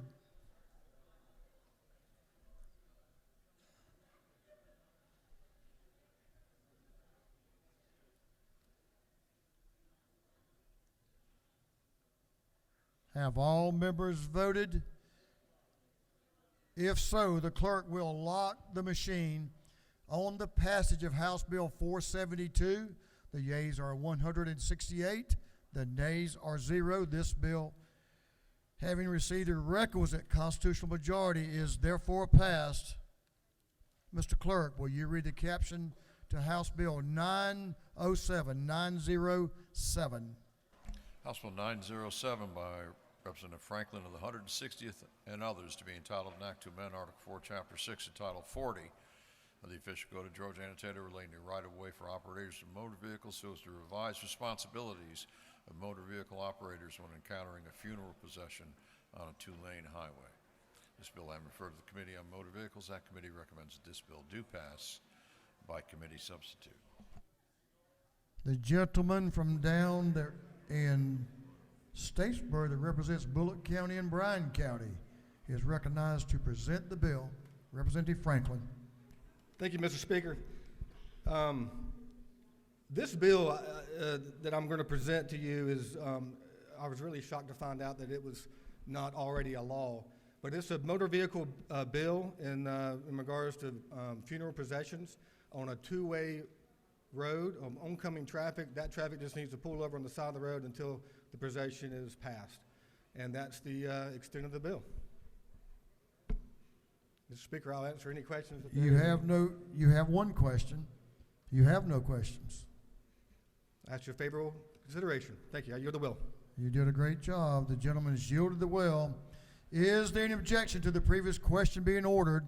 The chair hears none. The previous question is ordered. Is there any objection to adopting the committee substitute? The chair hears none. The committee substitute is adopted. Is there any objection to agreeing to the report of the committee, which was favorable to the passage of the bill? Chair hears none. The report of the committee is agreed to.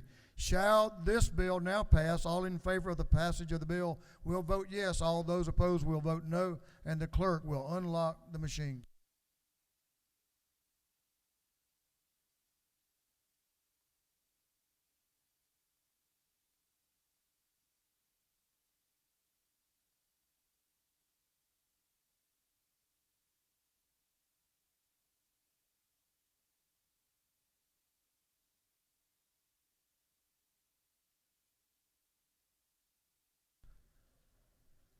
Have all members voted?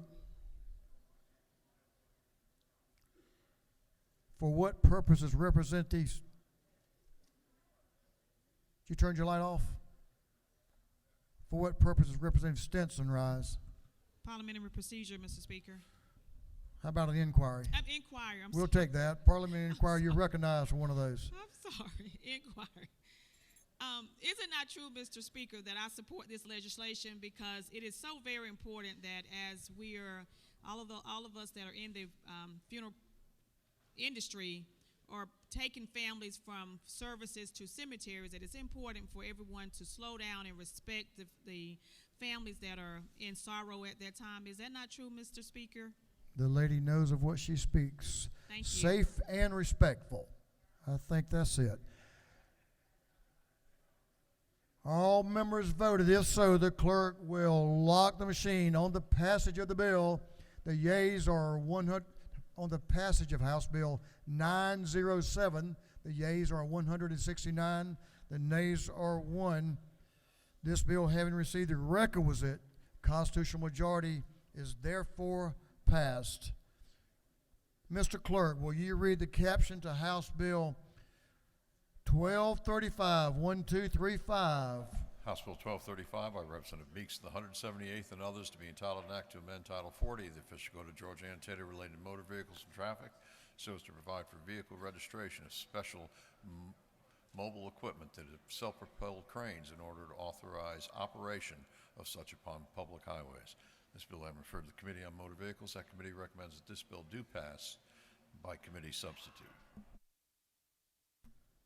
Chairman Meeks is recognized to present the bill. Chairman Meeks. Thank you, Mr. Speaker. Ladies and gentlemen, House Bill 1235 I bring to you today, which is just really clarifying language and establishing policy across our state. Late last year, we had some discrepancies on how some taxing agencies or tag and title offices in local communities were handling the registration of these big 50-ton cranes that move up and down our highways to construction sites. So essentially what it does, it just defines cranes as special mobile equipment, changes nothing else, and allows them to receive a tag and a title after the purchase of that equipment. That's the bill, Mr. Speaker. We'll yield for any questions. You have no questions. Thank you, Mr. Speaker. I yield the will and ask for your favorable consideration of House Bill 1235. The gentleman has yielded the will. Is there any objection to the previous question being ordered? The chair hears none. The previous question is ordered. Is there any objection to adopting the committee substitute? Chair hears none. The committee substitute is adopted. Is there any objection to agreeing to the report of the committee, which was favorable to the passage of the bill? The chair hears none. The report of the committee is agreed to. Shall this bill now pass? All in favor of the passage of the bill will vote yes. All those will oppose will vote no, and the clerk will unlock the machine.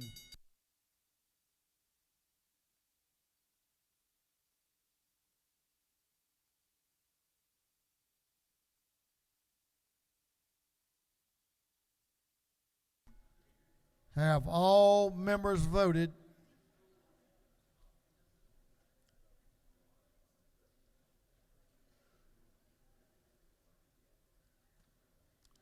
Have all members voted? If so, the clerk will lock the machine on the passage of House Bill 1235. The yeas are 166. The nays are 0. This bill, having received the requisite constitutional majority, is therefore passed. Mr. Clerk, will you read the caption to House Bill 1193, 1193? House Bill 1193 by Representative McDonald of the 26th and others to be entitled an act to amend Title 40 of the official code of Georgia annotated relating to motor vehicles and traffic so as to require the operation of flashing or revolving amber lights upon certain vehicles. This bill having referred to the Committee on Motor Vehicles, that committee recommends that this bill do pass. Governor's Floor Leader, Representative McDonald, is recognized to present the bill. You're from Forsyth County, right? Yes, sir. The gentleman from up in Forsyth, recognized to present the bill. Mr. Speaker, ladies and gentlemen of the House, I bring to you House Bill 1193. It's brought by the Department of Public Safety. This bill is abolishing the amber light permit that's been for decades that you had to apply for with the Department of Public Safety. This bill is now, we're going to define who has to use the amber light permit instead of requiring them to apply for the amber light permit. For decades, it's been costing $2 for one to apply for this permit, but the cost of doing business this day and time with inflation and the U.S. Postal Service is costing about $5.25 for Department of Public Safety to produce and send this back to the individual. So now we're going to define who needs to use it when moving equipment, tow trucks around the state of Georgia. And this is what the bill says. Mr. Speaker, I yield the well. You have no questions. The gentleman has yielded the well. Is there any objection to the previous question being ordered? The chair hears none. The previous question is ordered. Is there any objection to agreeing to the report of the committee, which was favorable to the passage of the bill? The chair hears none. The report of the committee is agreed to. Shall this bill now pass? All in favor of passage of the bill will vote yes. All those opposed will vote no. And the clerk will unlock the machine.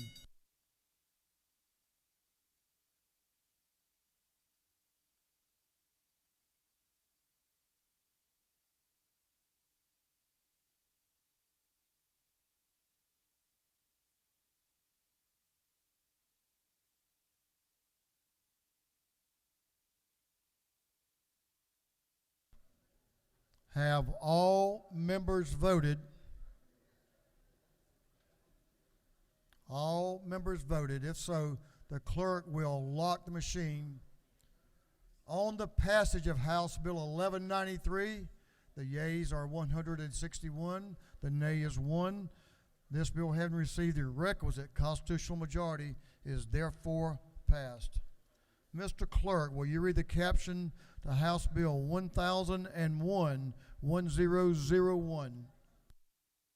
House Bill 1001 by Representative Perkle, the 169th, and others to be entitled an act to amend Article 2, Chapter 5 of Title 40 of the official code of Georgia annotated relating to issuance, expiration, and renewal of driver's licenses so as to provide that presentation of a driver's license in certain electronic formats satisfies the requirements to possess a driver's license while operating a motor vehicle. This bill having referred to the Committee on Motor Vehicles, that committee recommends that this bill do pass by committee substitute. Chairman Clay Perkle is recognized to present the bill.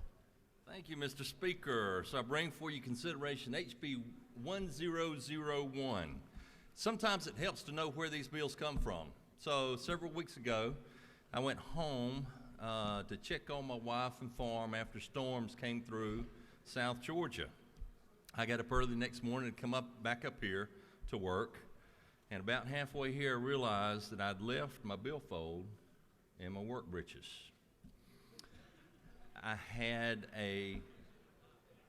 it's got my credit card, it's got my driver's license and everything, but I've got a credit card on my phone, and I happen to think I've got a state-issued digital driver's license on my phone. I and approximately 300,000 Georgians have this that I can actually use to go to Atlanta Hartsfield, get on an airplane, and go to our nation's capital or anywhere in the world with just this digital license that is issued by the state of Georgia. This bill simply adds shall from may to take the ambiguity out of the law that the display of a state-issued digital driver's license fulfills the state requirement to have a copy of your driver's license with you at all times. You have not consented to a search of the device if you display this electronic license. I think it's a great bill, and I'd love a green on it. And I'll yield the bill. Thank you, sir. You had some questions, my bad. I'm sorry. Would you take a question? Absolutely. Yes, sir. I apologize to the members. Representative Anulowicz to your left has a question. Does the gentleman yield? Yes, ma'am. Do you know when we'll have a bill where I can also use this at the Publix when I need to purchase something or persuade them, convince them, because they never believe that I'm over 18? And to the lady, I absolutely agree with him. You need to carry your birth certificate along with you, obviously. Representative Gamble, to your right out front, has a question. Thank you, Mr. Speaker. Does the gentleman yield? Yes, sir, I do. On a more serious note, and I appreciate you bringing this bill, I plan to vote yes, but will you just confirm that it is not the goal to mandate any of our constituents or residents in the state to have a digital ID, and that is not the direction that this bill is trying to go in? Absolutely not. You are correct. Thank you. Representative Jasmine Clark to your left has a question. If the gentleman will yield. Yes, sir. I'll yield for one more. Thank you, Mr. Speaker. Does the gentleman yield? Yes, ma'am.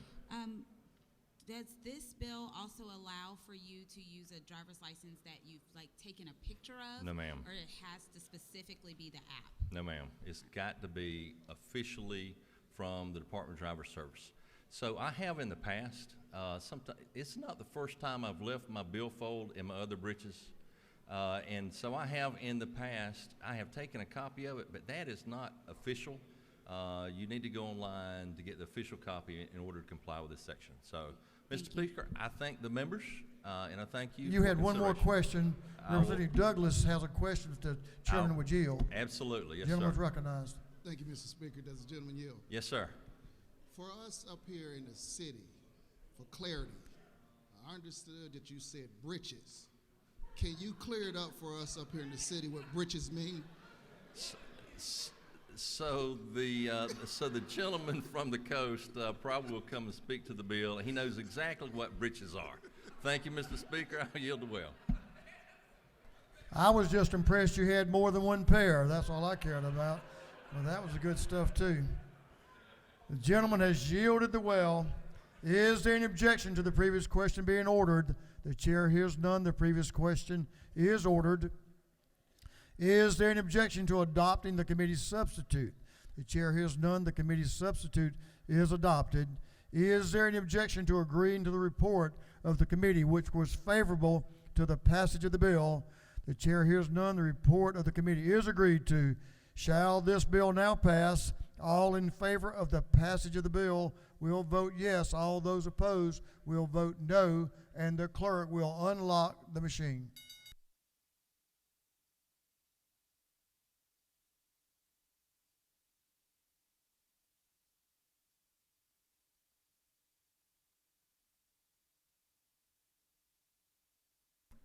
Have all members voted?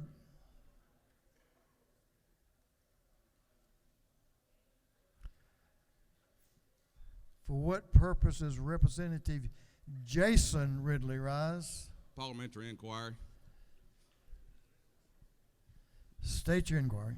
Mr. Speaker, is it not true that the gentleman from the 169th left his billfold in his breeches because his wife really wears the breeches? Well, if I were a betting man, I'd bet with you on that one. For what purpose does Representative Gladney rise? Parliamentary inquiry, Mr. Speaker. State your inquiry, Representative. Is it not true that as the former director of Motor Vehicle Registration Services, I am aware that this legislation will prove to be a very expedient process for the residents of the state of Georgia, them having an opportunity to use the kiosk as an additional resource to acquire their registration, in addition to possibly also getting their driver's license, sir. I'm sure the lady's background allows her to be expert and have a very strong, true opinion. So thank you for your inquiry. Thank you very much, sir. For what purposes Representative Lisa Campbell rise? Thank you, Mr. Speaker. Parliamentary inquiry. State your inquiry. Isn't it true that on this Equal Rights Amendment Day, in the times of many of our mothers, many women were not allowed to wear their breeches? And we're so excited today that we can wear our breeches and support this bill. I think the lady knows we've established breeches are a good thing. So we'll move. Is there any objection to the previous question being ordered? The chair hears none. The previous question is ordered. Is there any objection to adopting the committee substitute? The chair hears none. The committee substitute is adopted. Is there any objection to agreeing to the report of the committee, which was favorable to the passage of the bill? The chair hears none. The report of the committee is agreed to. Shall this bill now pass? All in favor of the passage of the bill will vote yes. All those opposed will vote no. And the clerk will unlock the machine.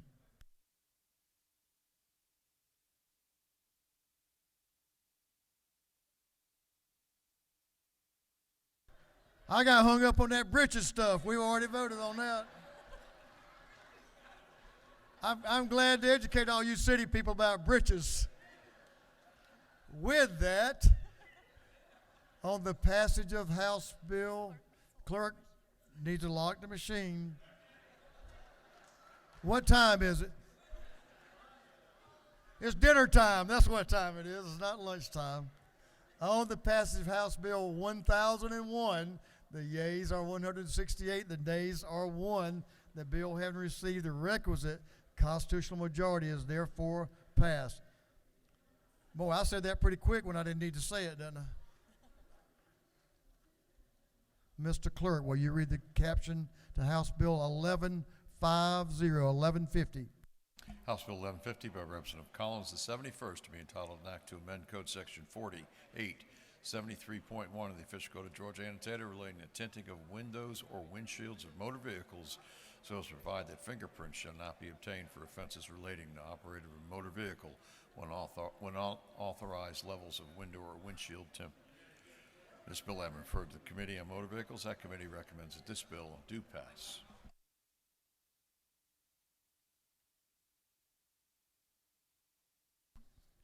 Let's give our attention to the gentleman in the well, Chairman Collins, who's going to present the bill, and I'm going to try to do the same, Chairman Collins, so I can keep up here. Chairman Collins. Thank you, Mr. Speaker. I bring to you today House Bill 1150. This was a bill that came to me from the chairman of the Ag Committee. He made a phone call to me back in the interim and said that there was a piece of legislation we need to look at, and it was simply that violators of the window tint law in our state, the Attorney General's office had put this under a fingerprintable offense probably 4 decades ago. So if someone is pulled over and issued a traffic citation for violating the window tint laws in our state, they had to be fingerprinted. So talk to the Attorney General's office, and yes, that was the case. I don't know of any jurisdiction in the state that was actually fingerprinting these violators. So talk with the Sheriff's Association. We've drafted some legislation, and this just simply removes that as a fingerprintable charge here in our state. Very simple bill, cleans up some language that needed to be cleaned up.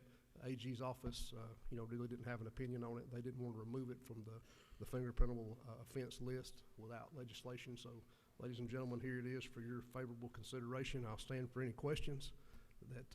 Gentleman has a couple of questions. Okay. Chairman Parsons to your left has a question. Thank you, Speaker. Gentleman yield? Yes, sir. Just a question. Isn't it true that I didn't hear any of the testimony in the committee this came out of? I didn't hear any testimony one way or the other. But I respect the fact that the committee's come up with this decision to pass this with a do pass recommendation. But isn't it also true, if you would take another question, that I did hear the presentation by the late Representative Calvin Hill of Cherokee County when he passed this bill that actually made that not a felony, but a violation, probably back 12, 14, 15 years ago at least. And that he, in fact, was among businesses he had was a business to install these, but he still felt that having these window, what do you call it, the vinyl, whatever on them, was a serious enough issue that it should be a felony. In particular, protect law enforcement when vehicles are pulled over and they can't even see who's inside or what they have. They have a weapon or whatever.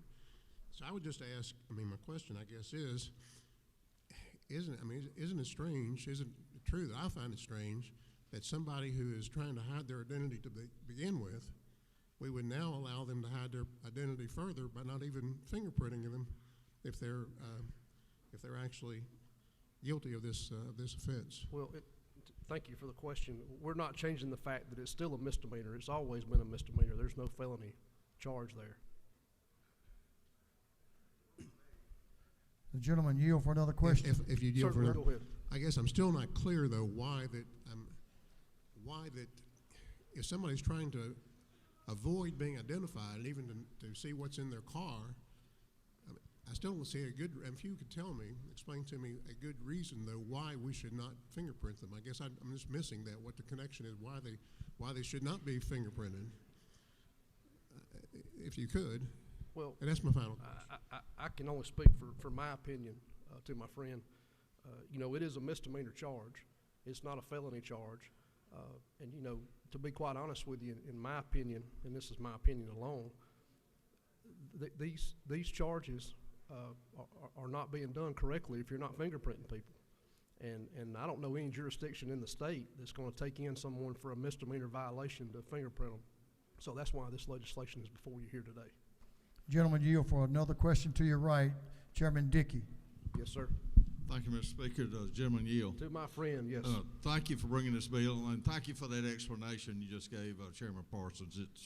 That's exactly why our local sheriffs contacted me during the year to bring this bill. It was having to take someone in for fingerprinting was a deterrent to writing these tickets to try to get for window tinting. And so I think removing the fingerprinting will encourage our local law enforcement to do a better job in enforcing this misdemeanor that happens. So thank you for the bill. I think it'll be an improvement. The sheriffs want this bill. Thank you. Absolutely.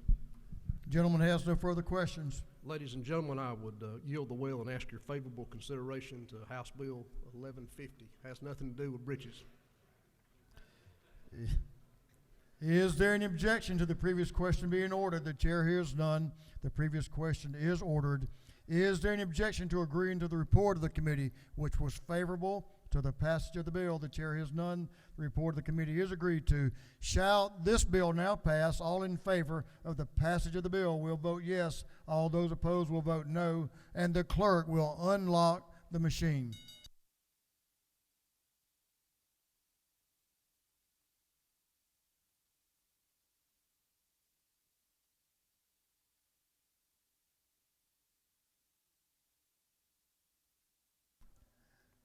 Have all members voted? All members voted. If so, the clerk will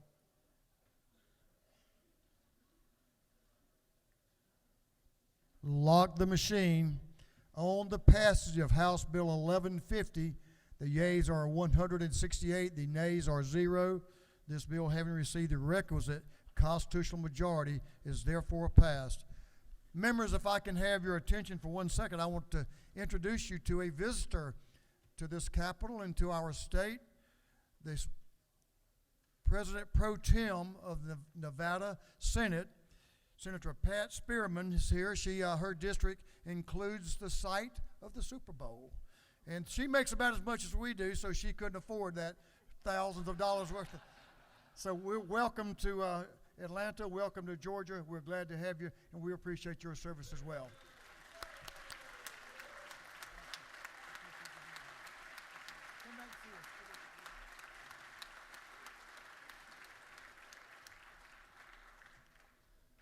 Mr. Clerk, will you read the caption to House Bill 1183, 1183?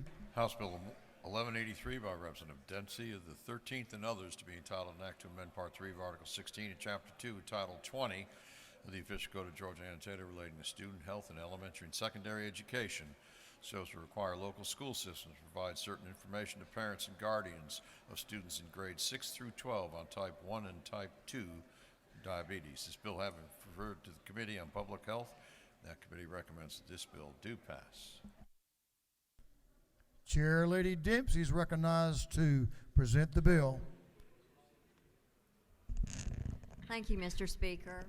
I know we're all getting hungry, so I'm going to go a little bit quick here, but I want y'all to know how important this is. It will be important for each of you when you go home that we did this actually. HB 1183, the purpose of this is to increase awareness about type 1 and type 2 diabetes. There are now simple blood screening tests that family members and relatives of someone with type 1 diabetes can take to determine their risk of developing the disease during their lifetime. By raising parental awareness of type 1 diabetes, we can help mitigate those risks of dangerous complications that often are present at the time of diagnosis, like diabetic ketoacidosis, or DKA. Should this legislation help prevent one case of DKA in a child, a sometimes fatal but always costly life-altering complication, our work is well done here this year. Type 2 diabetes is also a consequential change for families in our healthcare system, presenting at a younger and younger age. That detection will help us save lives and help people prevent having a heart attack, stroke, kidney failure, or blindness. HB 1183 amends the current 6 through 12 education code, adding that if a local school board of education provides health issue information, it will also provide information about type 1 and type 2 diabetes. The materials are non-copyrighted and available for download free of charge. Mr. Speaker, that is this measure. If there are any questions, I will take them. If not, I will yield the well and ask everyone to please support it. Lady has a couple of questions. Representative Howard to your left, all the way in the back. Yeah. Representative Charlton Howard. Thank you, Mr. Speaker. Does the lady yield? I do. Isn't it true that early detection of diabetes, especially in school-age children, will also lower the impact of kidney failure, especially in its effect on the African-American community? The gentleman knows of what he speaks. It absolutely will. Does the lady further yield? Yes, I do. Isn't it also true that there's a clinical study taking place at Augusta University to detect a new gene that points to the early detection of kidney failure? I know that you know all about that study. Thank you.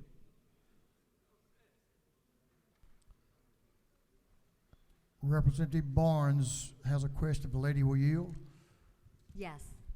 Representative Barnes. To your left. Thank you. Parliamentary inquiry. Does Do you have a question? Yes. Yes. Is it not true that type 1 diabetes is a genetic condition that exists sometimes from birth? It does. So the earlier we can detect that, the better. Thank you. Thank you. Representative Jasmine Clark to your left has a question. Thank you, Mr. Speaker. Does the gentlelady yield? I do. Thank you for bringing this bill. Just to clarify, when we talk about risk factors for type 1 diabetes, since it is genetic, would that be what is presented in that material? I'm just curious as to what the risk factors for type 1 are, because it's very different than type 2. So the information that we will be asking to be distributed is to be very thorough. It's actually on the CDC website, so they will be downloading it from there, making it available on their school websites. It is just simply to educate as much as we possibly can and encourage people to be tested and follow that. Thank you. Thank you. Lady has no further questions. Thank you, Mr. Speaker. I yield the well and ask for your favorable support. Good job. The lady has yielded the well. Is there any objection to the previous question being ordered? The chair hears none. The previous question is ordered. Is there any objection to agreeing to the report of the committee which was favorable to the passage of the bill? Chair hears none. The report of the committee is agreed to. Shall this bill now pass? All in favor of the passage of the bill will vote yes. All those opposed will vote no, and the clerk will unlock the machine.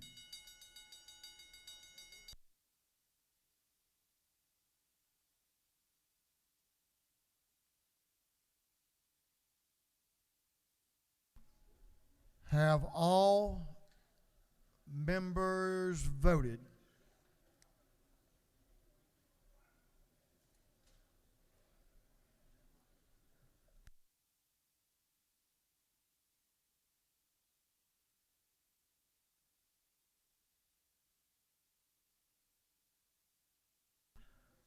Have all members voted?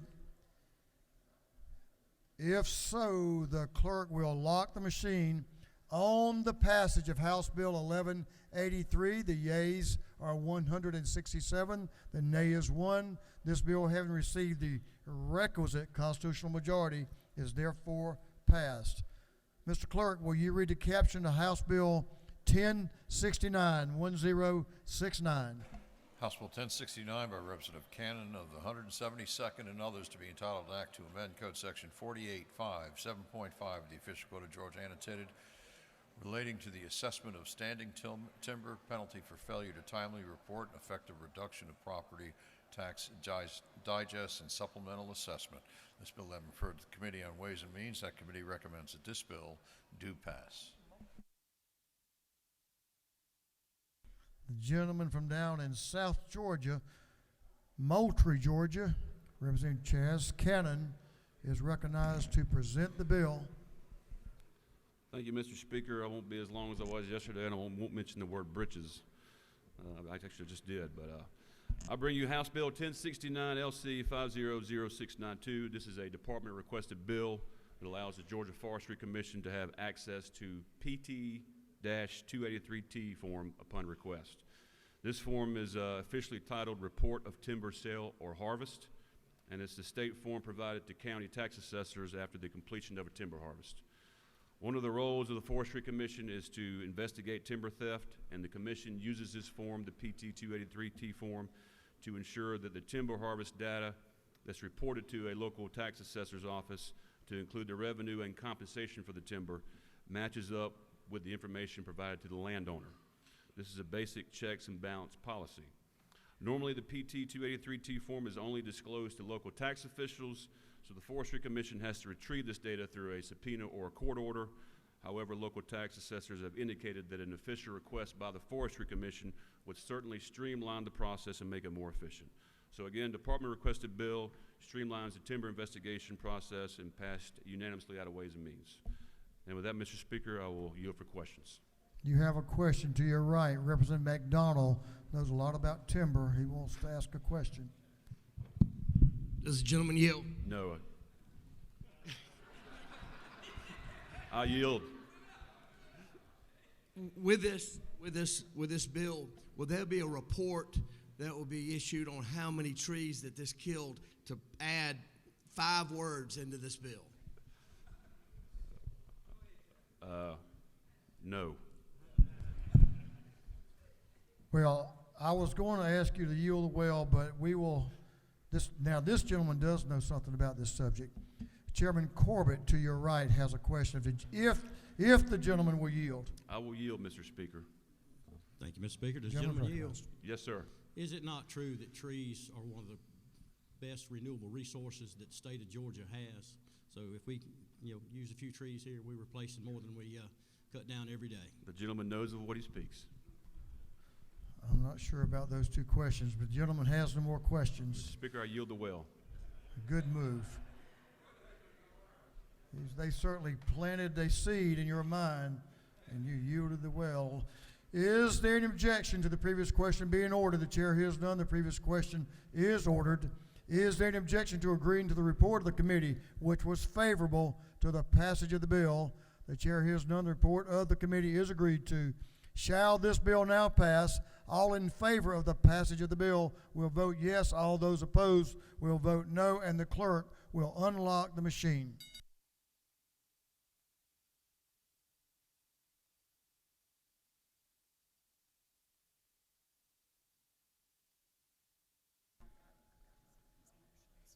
Have all members voted?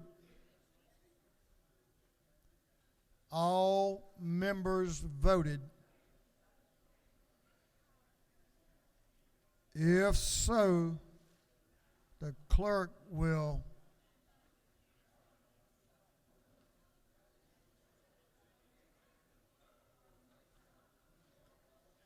lock the machine. On the passage of House Bill 1069, the yeas are 167, the nay is 1. This bill, having received the requisite constitutional majority, is therefore passed. Mr. Clerk, will you read the caption to House Bill 1041? House Bill 1041 by Representative Stevens, the 164th, and others to be titled an act to amend Code Section 5755 of the Official Code of Georgia, annotated.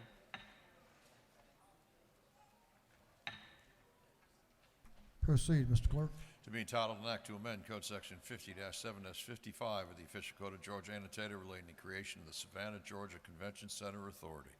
This bill has been referred to the Committee on Economic Development and Tourism. That committee recommends that this bill do pass. Chairman of Tourism and Economic Development is recognized to present this bill. Chairman Ron Stevens. Thank you, Mr. Speaker. Ladies and gentlemen of the House, I bring to you House Bill 1041. This bill is for the Savannah Convention Center. If it looks familiar to you, this is exactly what we did for the World Congress Center to allow those folks to expand. The Savannah Convention Center opened 24 years ago, and since then has generated millions of dollars in economic activity and local lodging taxes, I might add. The building was so successful that the legislature and the governor put $276 million in expansion, doubling its size. The expansion should be complete later this year. The convention center is a state-owned building on state-owned land and is governed by a state authority and is managed by another state authority, the World Congress Center. This brings me to House Bill 1041. The bill does two things. First, it raises the bonding capacity from $50 million to $400 million, exactly like the World Congress Center. Many of you have seen the new 975-room Cigna Hotel built next to the World Congress Center, and for the newly expanded convention center, it'll reach its full potential if we can do the very same thing. This bonding capacity will be used to fund capital repairs and improvements of the existing 25-year-old building on the campus. Includes Riverwalk, for those of you that saw the cave-in, includes a Riverwalk in the building on the Savannah River. The bonds will be sold by the Convention Center Authority, and they will be secured by our hotel motel tax revenue and cash reserves. The second thing that it does is it establishes condemnation powers important for only public property, not for private property. Other state authorities have this, like, if you will, the World Congress Center has this in Stone Mountain, and we were surprised that we didn't have it as well. This bill is sponsored by all 6 of the Chatham County delegation members and passed out of committee unanimously.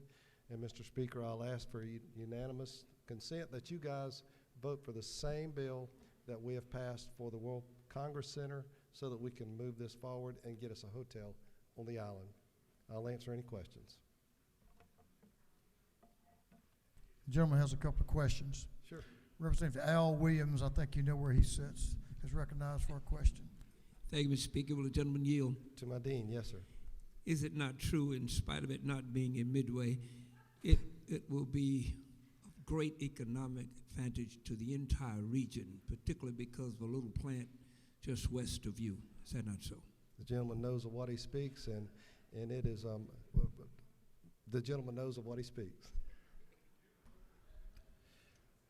Mr. Chairman, you yield for one more. Yes, sir. Chairman Petrie, to your left. Y'all sit pretty close together, but go ahead. Thank you, Gentleman's Mr. Speaker. recognized for a Does question. my good friend yield? Yes, sir. Chairman, is it not true that the funds to operate the convention center are paid for by the county and the 5 different cities of Chatham County through hotel and motel taxes? The gentleman's correct, and thank you for the question. And that is also, these are revenue bonds. They're backed by the very revenue that the gentleman just spoke of. Mr. Speaker, I'll ask for your favorable consideration on this bill, and I'll yield the well. Gentlemen's yield the will. Y'all, all of y'all that asked questions and spoke brought some clarity, so thank you for that. Is there any objection to the previous question being ordered? The chair hears none. The previous question is ordered. Is there any objection to agreeing to the report of the committee, which was favorable to the passage of the bill? The chair hears none. The report of the committee is agreed to. Shall this bill now pass? All in favor of the passage of the bill will vote yes. All those opposed will vote no, and the clerk will unlock the machine.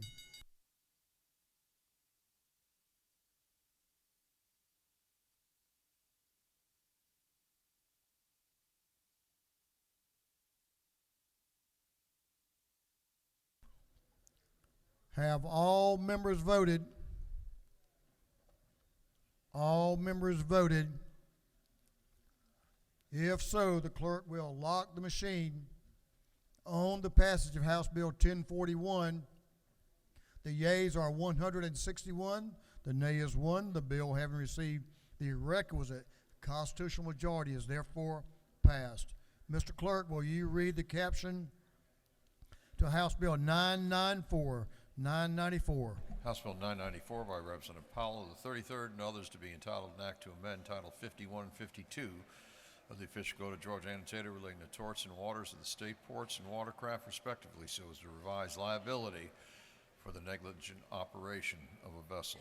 This bill having referred to the Committee on Insurance, that committee recommends that this bill do pass by committee substitute. Well, Mr. Chairman, this bill would complete the rules calendar. Well, you can do that. It'll be a first, but we'll give you a chance. Chairman Powell is recognized to present the bill. Thank you, Mr. Speaker, and ladies and gentlemen. I bring to you this afternoon House Bill 994. From a fellow who lives up on the lake, I'm pretty close to the recreational industry. And in Georgia, I want to preface this, in Georgia, recreation means a lot. We've got a lot of beautiful lakes in this state, none more beautiful than Lake Hartwell. But the marinas in this state lease boats to those folks who are lucky enough not to be able to afford their own boat. What we have is a situation in this state that the boat rental business and the marinas, they're being put out of business because of the liability. Georgia is one of 3 states that has vicarious liability to the delivery service that rents a boat.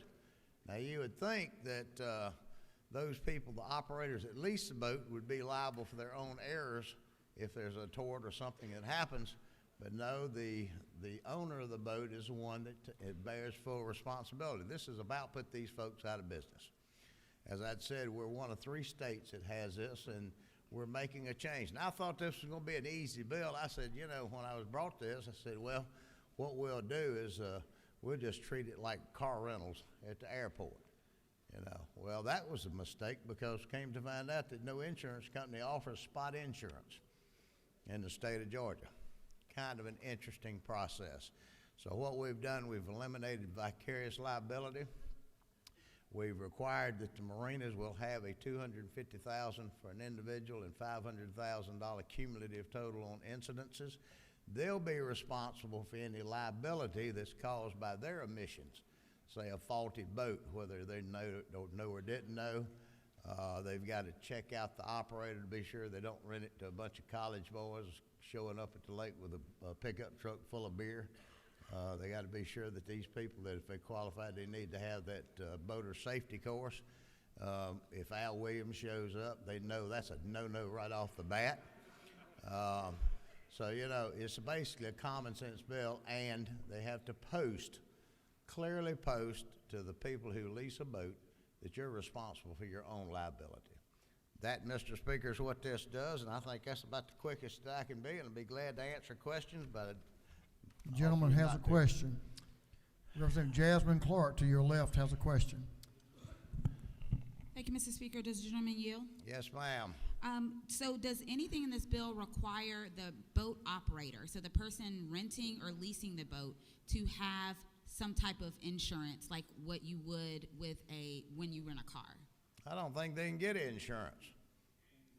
We went through Chairman Tarbin's subcommittee, Chairman Lunson's committee. You know, we thought that folks might be able to, maybe they can adapt their homeowner's liability with an umbrella coverage, but that's between them and their insurance companies. So does But the as far as a spot insurance, that's not offered right now. So does the gentleman further yield? Yes, ma'am. So if the person operating the boat does something and it is deemed that it is their fault, then they're on the hook for maybe hundreds of thousands of dollars of damage to a boat, or maybe tens of thousands of dollars of damage to a boat, and there's no way to insure them and their operation of the boat in the state of Georgia right now. I think Just you're pretty well clarifying. right about that. All right. Thank you. And I would be remiss if I didn't say there's some thanks to give. I'd mentioned the two chairmen, Tarbin and Lunston, but I'll also have to give credit to GTLA, the trial lawyers. They actually stood in and agreed with the insurance industry that this is quite the phenomena. Shocked me to death too, to tell you the truth. So I say kudos to them, but this is about saving an industry in the state that brings in untold amount of revenue and recreation to the state of Georgia. Mr. Speaker, Gentleman has one more question. Chairman Deloach, to your right, has a question, your last question. To your extreme right, Chairman Deloach. The gentleman yield. Yes, sir. Isn't it true that with this bill, one that rents a boat is in the same condition as far as requiring insurance as one who owns a boat? There's no requirement in the state of Georgia for a boat owner to have liability insurance. Is that true, Mr. Chairman? That is true. There's only two required insurances in the state, and that's liability on a car and workers' comp if you got over 3 employees. The gentleman has no further questions. Mr. Speaker, I thank you, and I thank the good folks in here for their favorable support for the recreational industry, and go have lunch. Thank you for presenting the bill, Mr. Chairman. He's yielded the well. Is there any objection to the previous question being ordered? The chair hears none. The previous question is ordered. Is there any objection to adopting the committee's substitute? The chair hears none. The committee's substitute is adopted. Is there any objection to agreeing to the report of the committee, which was favorable to the passage of the bill? The chair hears none. The report of the committee is agreed to. Shall this bill now pass? All in favor of the passage of the bill will vote yes. All those opposed will vote no. And the clerk will unlock the machine.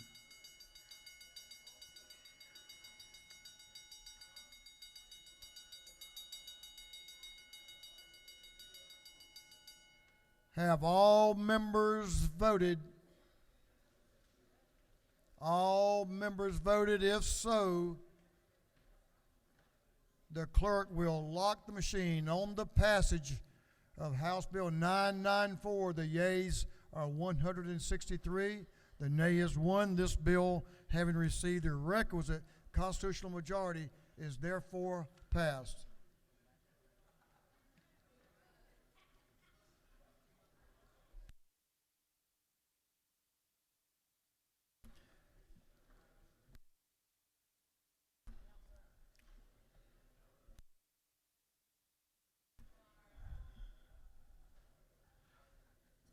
For what purpose does Chair Lady Houston rise?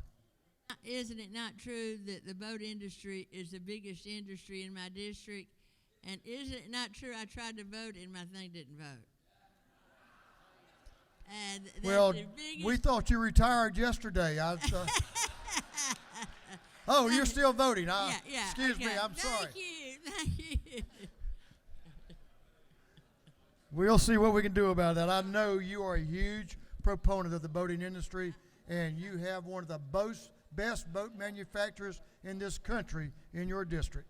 And isn't it not true in my district I have the largest boat building industry under one roof in the world?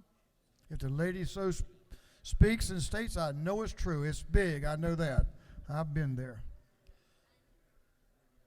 We'll work with you on that. That completes the rules calendar. We have a couple of folks who would like to make a motion. For what purpose does Representative Jay Collins rise? To make a motion, State your motion, Mr. Chairman. the House Bill 424 be recommitted to the Public Safety and Homeland Security Committee. Mr. Clerk, will you read the caption to HB 424? House Bill 424 by Representative Vance of the 133rd to be entitled an act to amend Article 1 of Chapter 16 and Title 15 of the Official Code of Georgia annotated relating to general provisions regarding sheriffs. On the gentleman's motion that House Bill 424 be withdrawn from the calendar and recommitted to the Public Safety and Homeland Security Committee, is there objection? Hearing none, it is so ordered. For what purpose does Representative Brad Thomas rise? To make a motion. State your motion. Motion to waive the rules to allow a bill to be read and assigned to committee read for the first time and assigned to committee. Clerk will read the caption. Unnumbered House Bill by Representative Thomas of the 21st to be entitled an act to amend Chapter 12 of Title 16 of the Official Code of Georgia annotated relating to offenses against public health and morals so as to prohibit distribution of computer-generated obscene material depicting a child. On the gentleman's motion that the rules of this House be temporarily suspended so a bill can be read for the first time and assigned to committee, is there objection? Judiciary non-civil. For what purpose does Chairman Bonner rise? Make a motion. State your motion. I move the rules of the House be temporarily suspended so a bill can be read for the first time and assigned to committee. Mr. Clerk, will you read the caption to a bill? Unnumbered House Bill by Representative Bonner of the 73rd to be entitled an act to amend Code Section 22-164 of the Official Code of Georgia annotated relating to local 5 mill share funds. On the gentleman's motion that the rules of the House be temporarily suspended so a bill can be read for the first time and assigned to committee, is there objection? Education.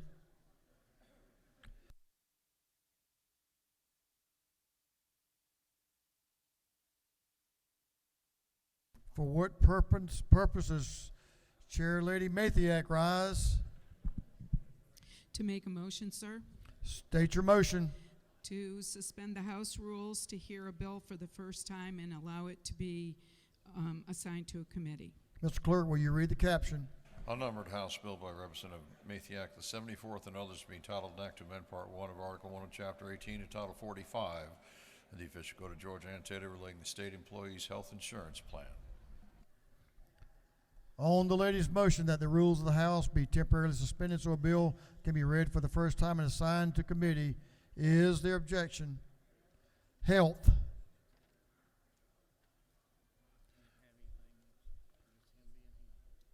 We're moving on to afternoon orders.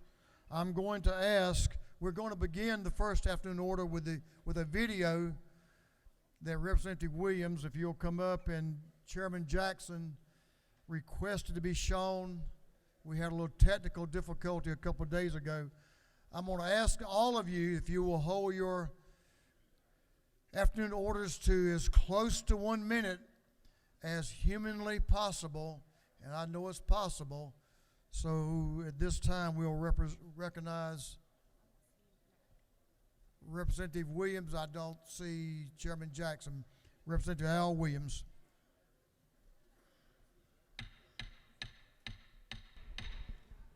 Thank you, Mr. Speaker. This is what was left out the other day, and Representative Jackson should be here shortly, but please.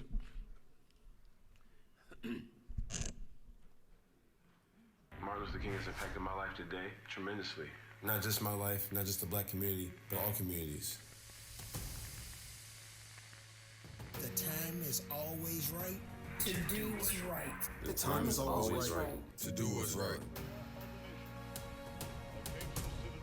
The ultimate measure of a man is not where he stands at times of comfort and convenience, but where he stands at times of challenge and controversy. Darkness cannot drive out darkness. Only light can do that.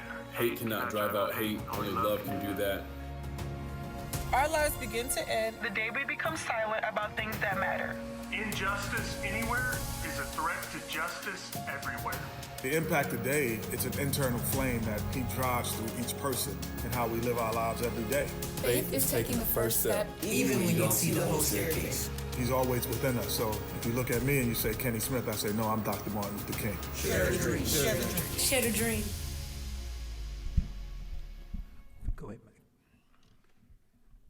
And that, ladies and gentlemen, is the NBA partnering with Good for All for the dream, keeping the dream alive. Thank you.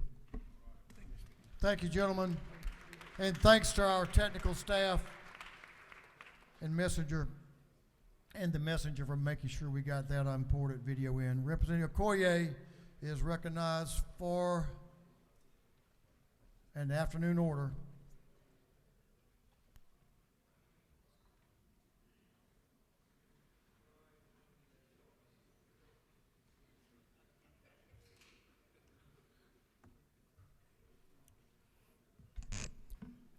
Thank you, Mr. Speaker. Colleagues, in this month of Black History, I want to tell you about the first black person to be elected to the U.S. Congress from Georgia. He was from Macon. Jefferson Long was elected to the U.S. House in 1870. He was born in Knoxville and died in Macon. He was born in 1836, died in Macon in 1901. So it wasn't until 1972 when the next black person was elected to the U.S. Congress. Thank you, Mr. Speaker, and thank you for listening, colleagues. Thank you, Representative. Chairman Stevens and Representative Gamble recognized for an afternoon order.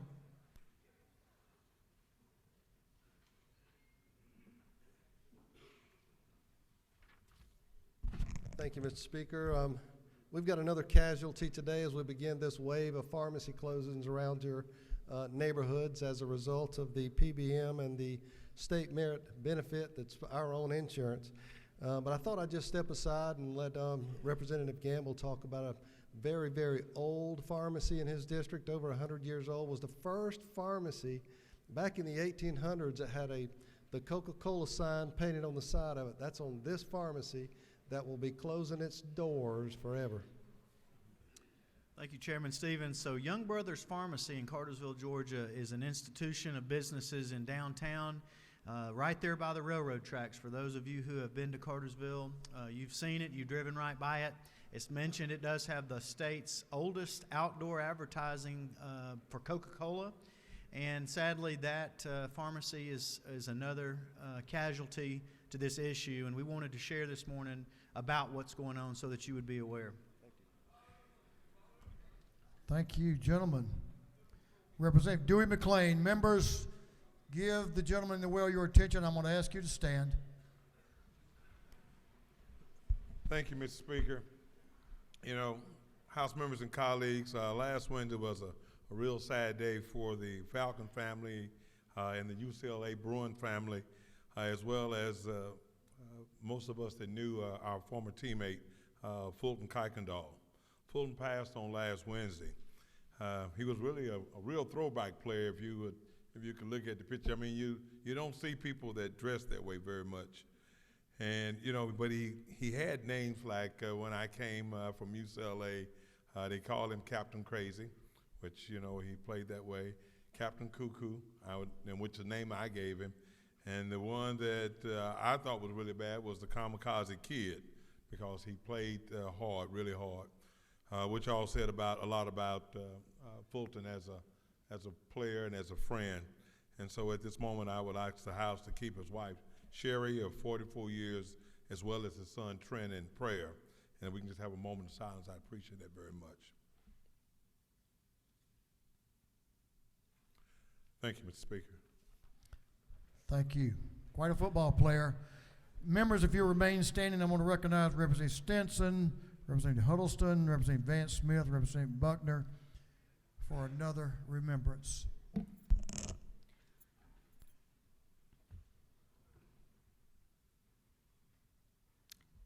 Thank you, Mr. Speaker. I think we had a picture. We didn't get it. Oh, I'm sorry. Well, thank you, Mr. Speaker and colleagues. We stand in this afternoon asking for your prayers and support for Dr. Willie T. Edmondson, Mayor of LaGrange, Georgia. Will be funeralized on today in LaGrange. Dr. Edmondson, for those of you that attended my late husband's service, Darrell Bentley, he spoke at the services. He served this state with the State Funeral Service Board for several years. He was really big in the funeral industry, Georgia Funeral Service Practitioners Association, and he contributed so much to his beloved city of LaGrange and to the state of Georgia. So I want to pause for a moment and let one of the members from LaGrange come forward and share if you would like to say something at this time. Mayor Willie, he was a great guy. He never missed. When he saw you in the room, he was going to speak to you. He was real excited about being mayor of LaGrange, just a real outgoing person, so he will truly be missed. And I'd appreciate y'all if we give him a moment of silence.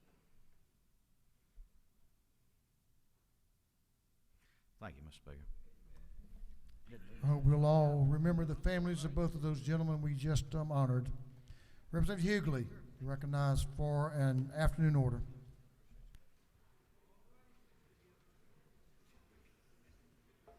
Thank you, Mr. Speaker, ladies and gentlemen of the House. She said, "Ain't I a woman?" Her name was Sojourner Truth, and she spoke these words at the Women's Convention in 1851. And since that time, black women have been answering the question, "Ain't I a woman?" She said that if God made a woman strong enough to turn the world upside down, then all of us together can put it back right again. So today I stand and salute bold, beautiful, courageous, brilliant, and resilient black women of faith. And I only have a second, so I'm going to call the roll. Ida B. Wells, Fannie Lou Hamer, Rosa Parks, Susan King Taylor, Katherine Johnson, Shirley Chisholm, Barbara Jordan, Michelle Obama, Grace Towns Hamilton, Georgiana Sinkfield, Stacey Abrams, Kamala Harris, Ketanji Brown Jackson, Letitia James, and Fannie Willis. And our story has yet to be told. Representative Trey Kelly is recognized to salute some champions. Thank you, Mr. Speaker, members of the House. Over the weekend, Rockmart High School took 12 athletes to the state wrestling championships, and I'm proud to say that out of those 12, we had 9 end up on the podium. We had 5 state champions: Eli Bowman, Malachi Macedonio, Major Chambers, Garrett Pace, and Nazir Turner. And then we had 4 runners-up: Logan Opdyke, Hagan Sharp, Luke Clay, and Tyler Malone. And I'm also proud to say that for the first time in Rockmart's history, Audrey Sadler, the first female wrestler for Rockmart High School, made it to state this year. So we want to congratulate each and every one of them in Rockmart on their state championship. Thank you, Mr. Speaker.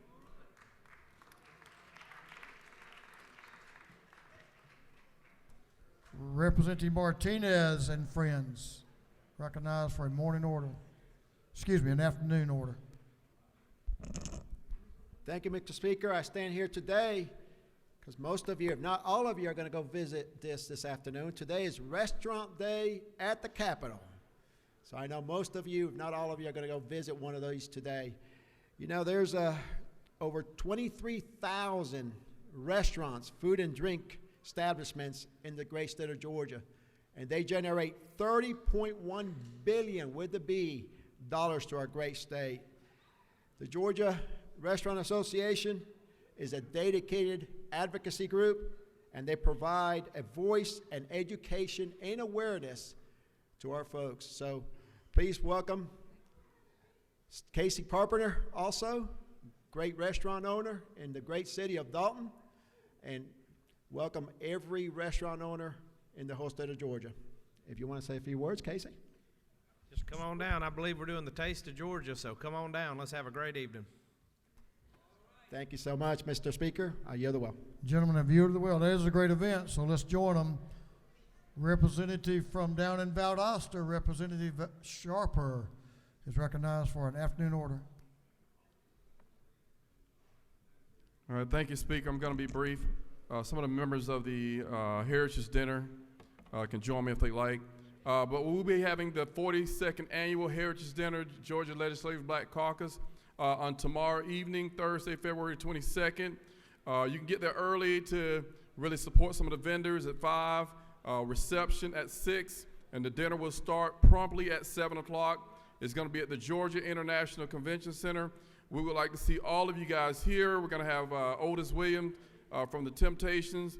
Several people are going to be here. That's going to be giving awards. So please come and join us. We're going to have a great time.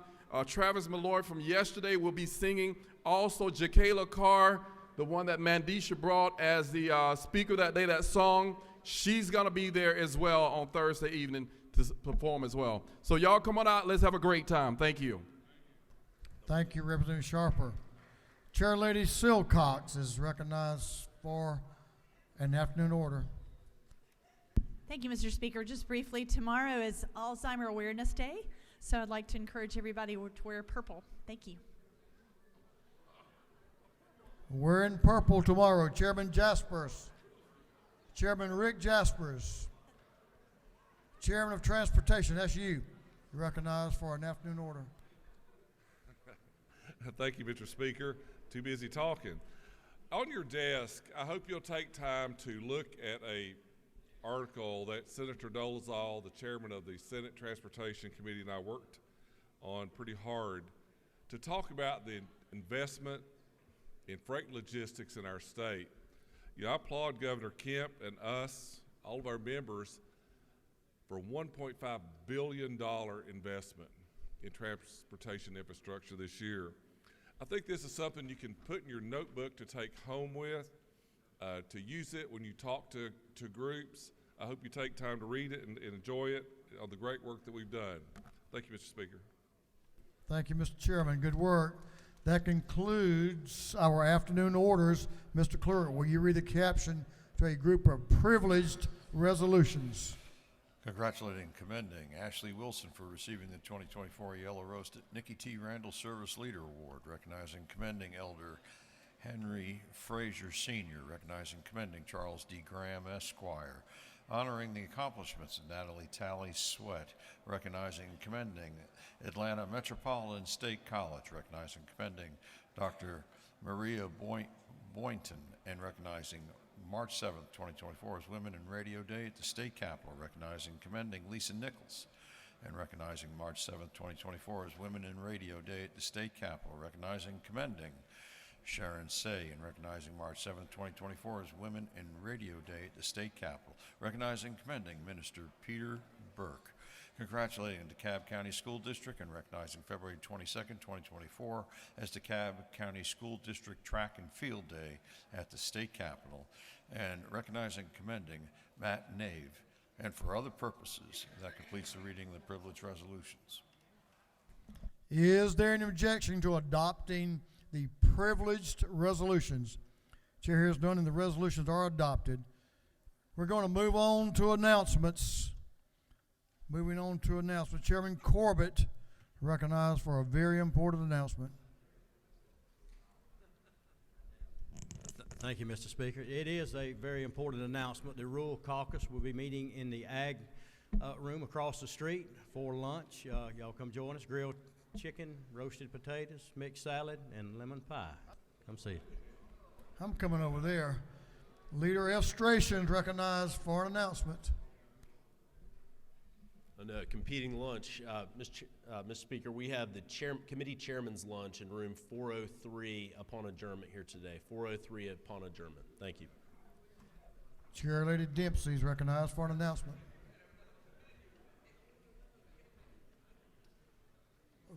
Chair Lady Dempsey. Thank you, Mr. Speaker. There are a lot of lunches. I want to tell y'all we've just about gone over the time, but Georgia Family Connection We all have that in each and every county. They have a drop-by luncheon. You can pick up a box to go if they still have some downstairs in room 230. Thank you, Mr. Speaker. Great organization. Chairman Tyler Paul Smith has, excuse me, you want to do it now or you want to wait? Chairman Tyler Paul Smith recognized for an announcement. If you do, you'll be by yourself if you come back. Yes, sir, Mr. Speaker. Mr. Speaker, just wanted to announce that the full judiciary non-civil will meet at 8 a.m. in the morning in Capitol 132. Thank you. Chairman Hatchett is recognized for an announcement.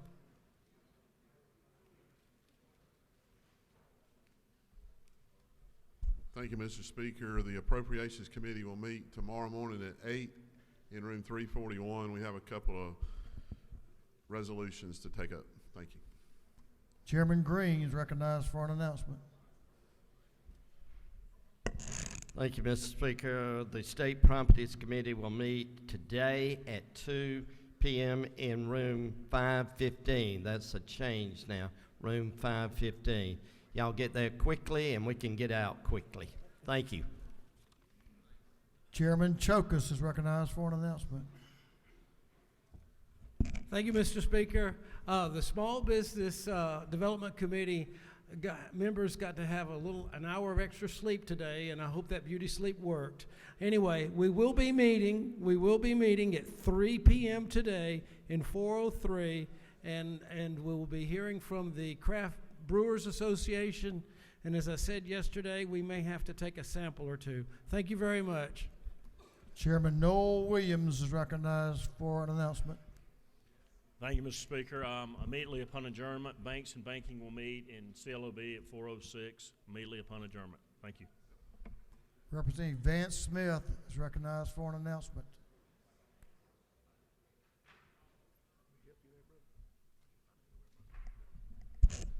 Thank you, Mr. Speaker. The Resource Management Subcommittee of the Natural Resources Committee will meet at 2 o'clock in CLOB room 415.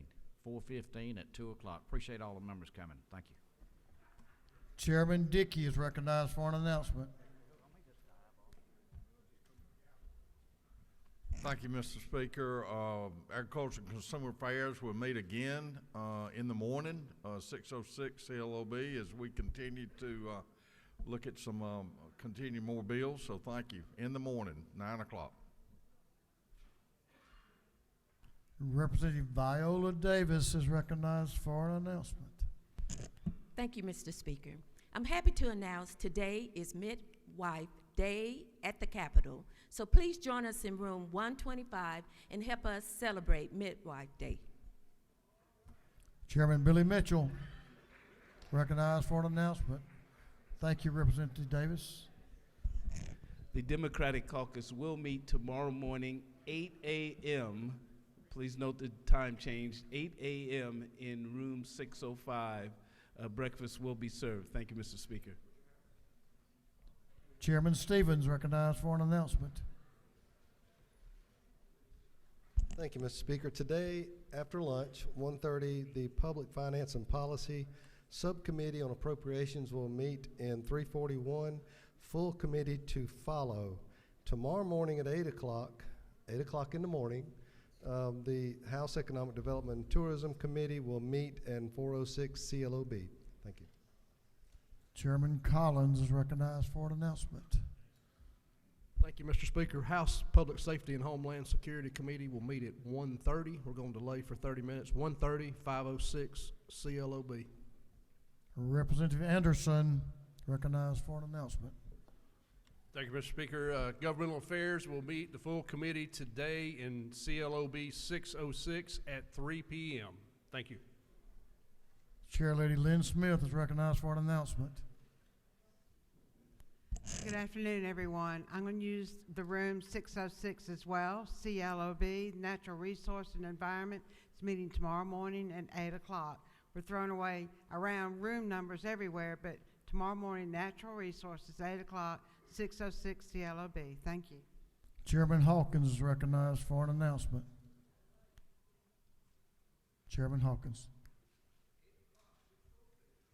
Thank you, Mr. Speaker. The Committee on Health will meet today at 2 o'clock, CLOB 406. Thank you. Chairman Martin, recognized for an announcement. To update the committees, the Higher Education Committee will meet in 606 at 1:30. That completes our announcements. Now, this gentleman's aged 2 years and 2 days, so we announced his birthday yesterday. You look good to get old that fast. Representative Victor Anderson's birthday is today. We checked his birth certificate. It's today. If you have a page, we will be taking page photos as soon as we adjourn or as soon as we recess. So here we go. Listen closely as to the Majority Leader. Thank you for your patience and attention today. Mr. Majority Leader. Thank you, Mr. Speaker. I move that this House stand in recess until 4 p.m. and then stand adjourned until 9 a.m. on Thursday, February 22nd, 2024. Okay, let me explain. I'll start at the bottom and go to the top. 9 a.m. is so we can come in tomorrow and tend to some bills that we need to tend to, and so we can get out of here and get y'all all home. And this afternoon, now you understand we'll be in recess till 4 p.m. Then we adjourn. We do not have to come back here. That occurs. The adjournment just occurs as we pass this motion. So that is our posture. On the motion of the Majority Leader, this House stands in recess until 4 p.m. today, at which time we will adjourn until Thursday, February the 22nd, 2024 at 9 a.m.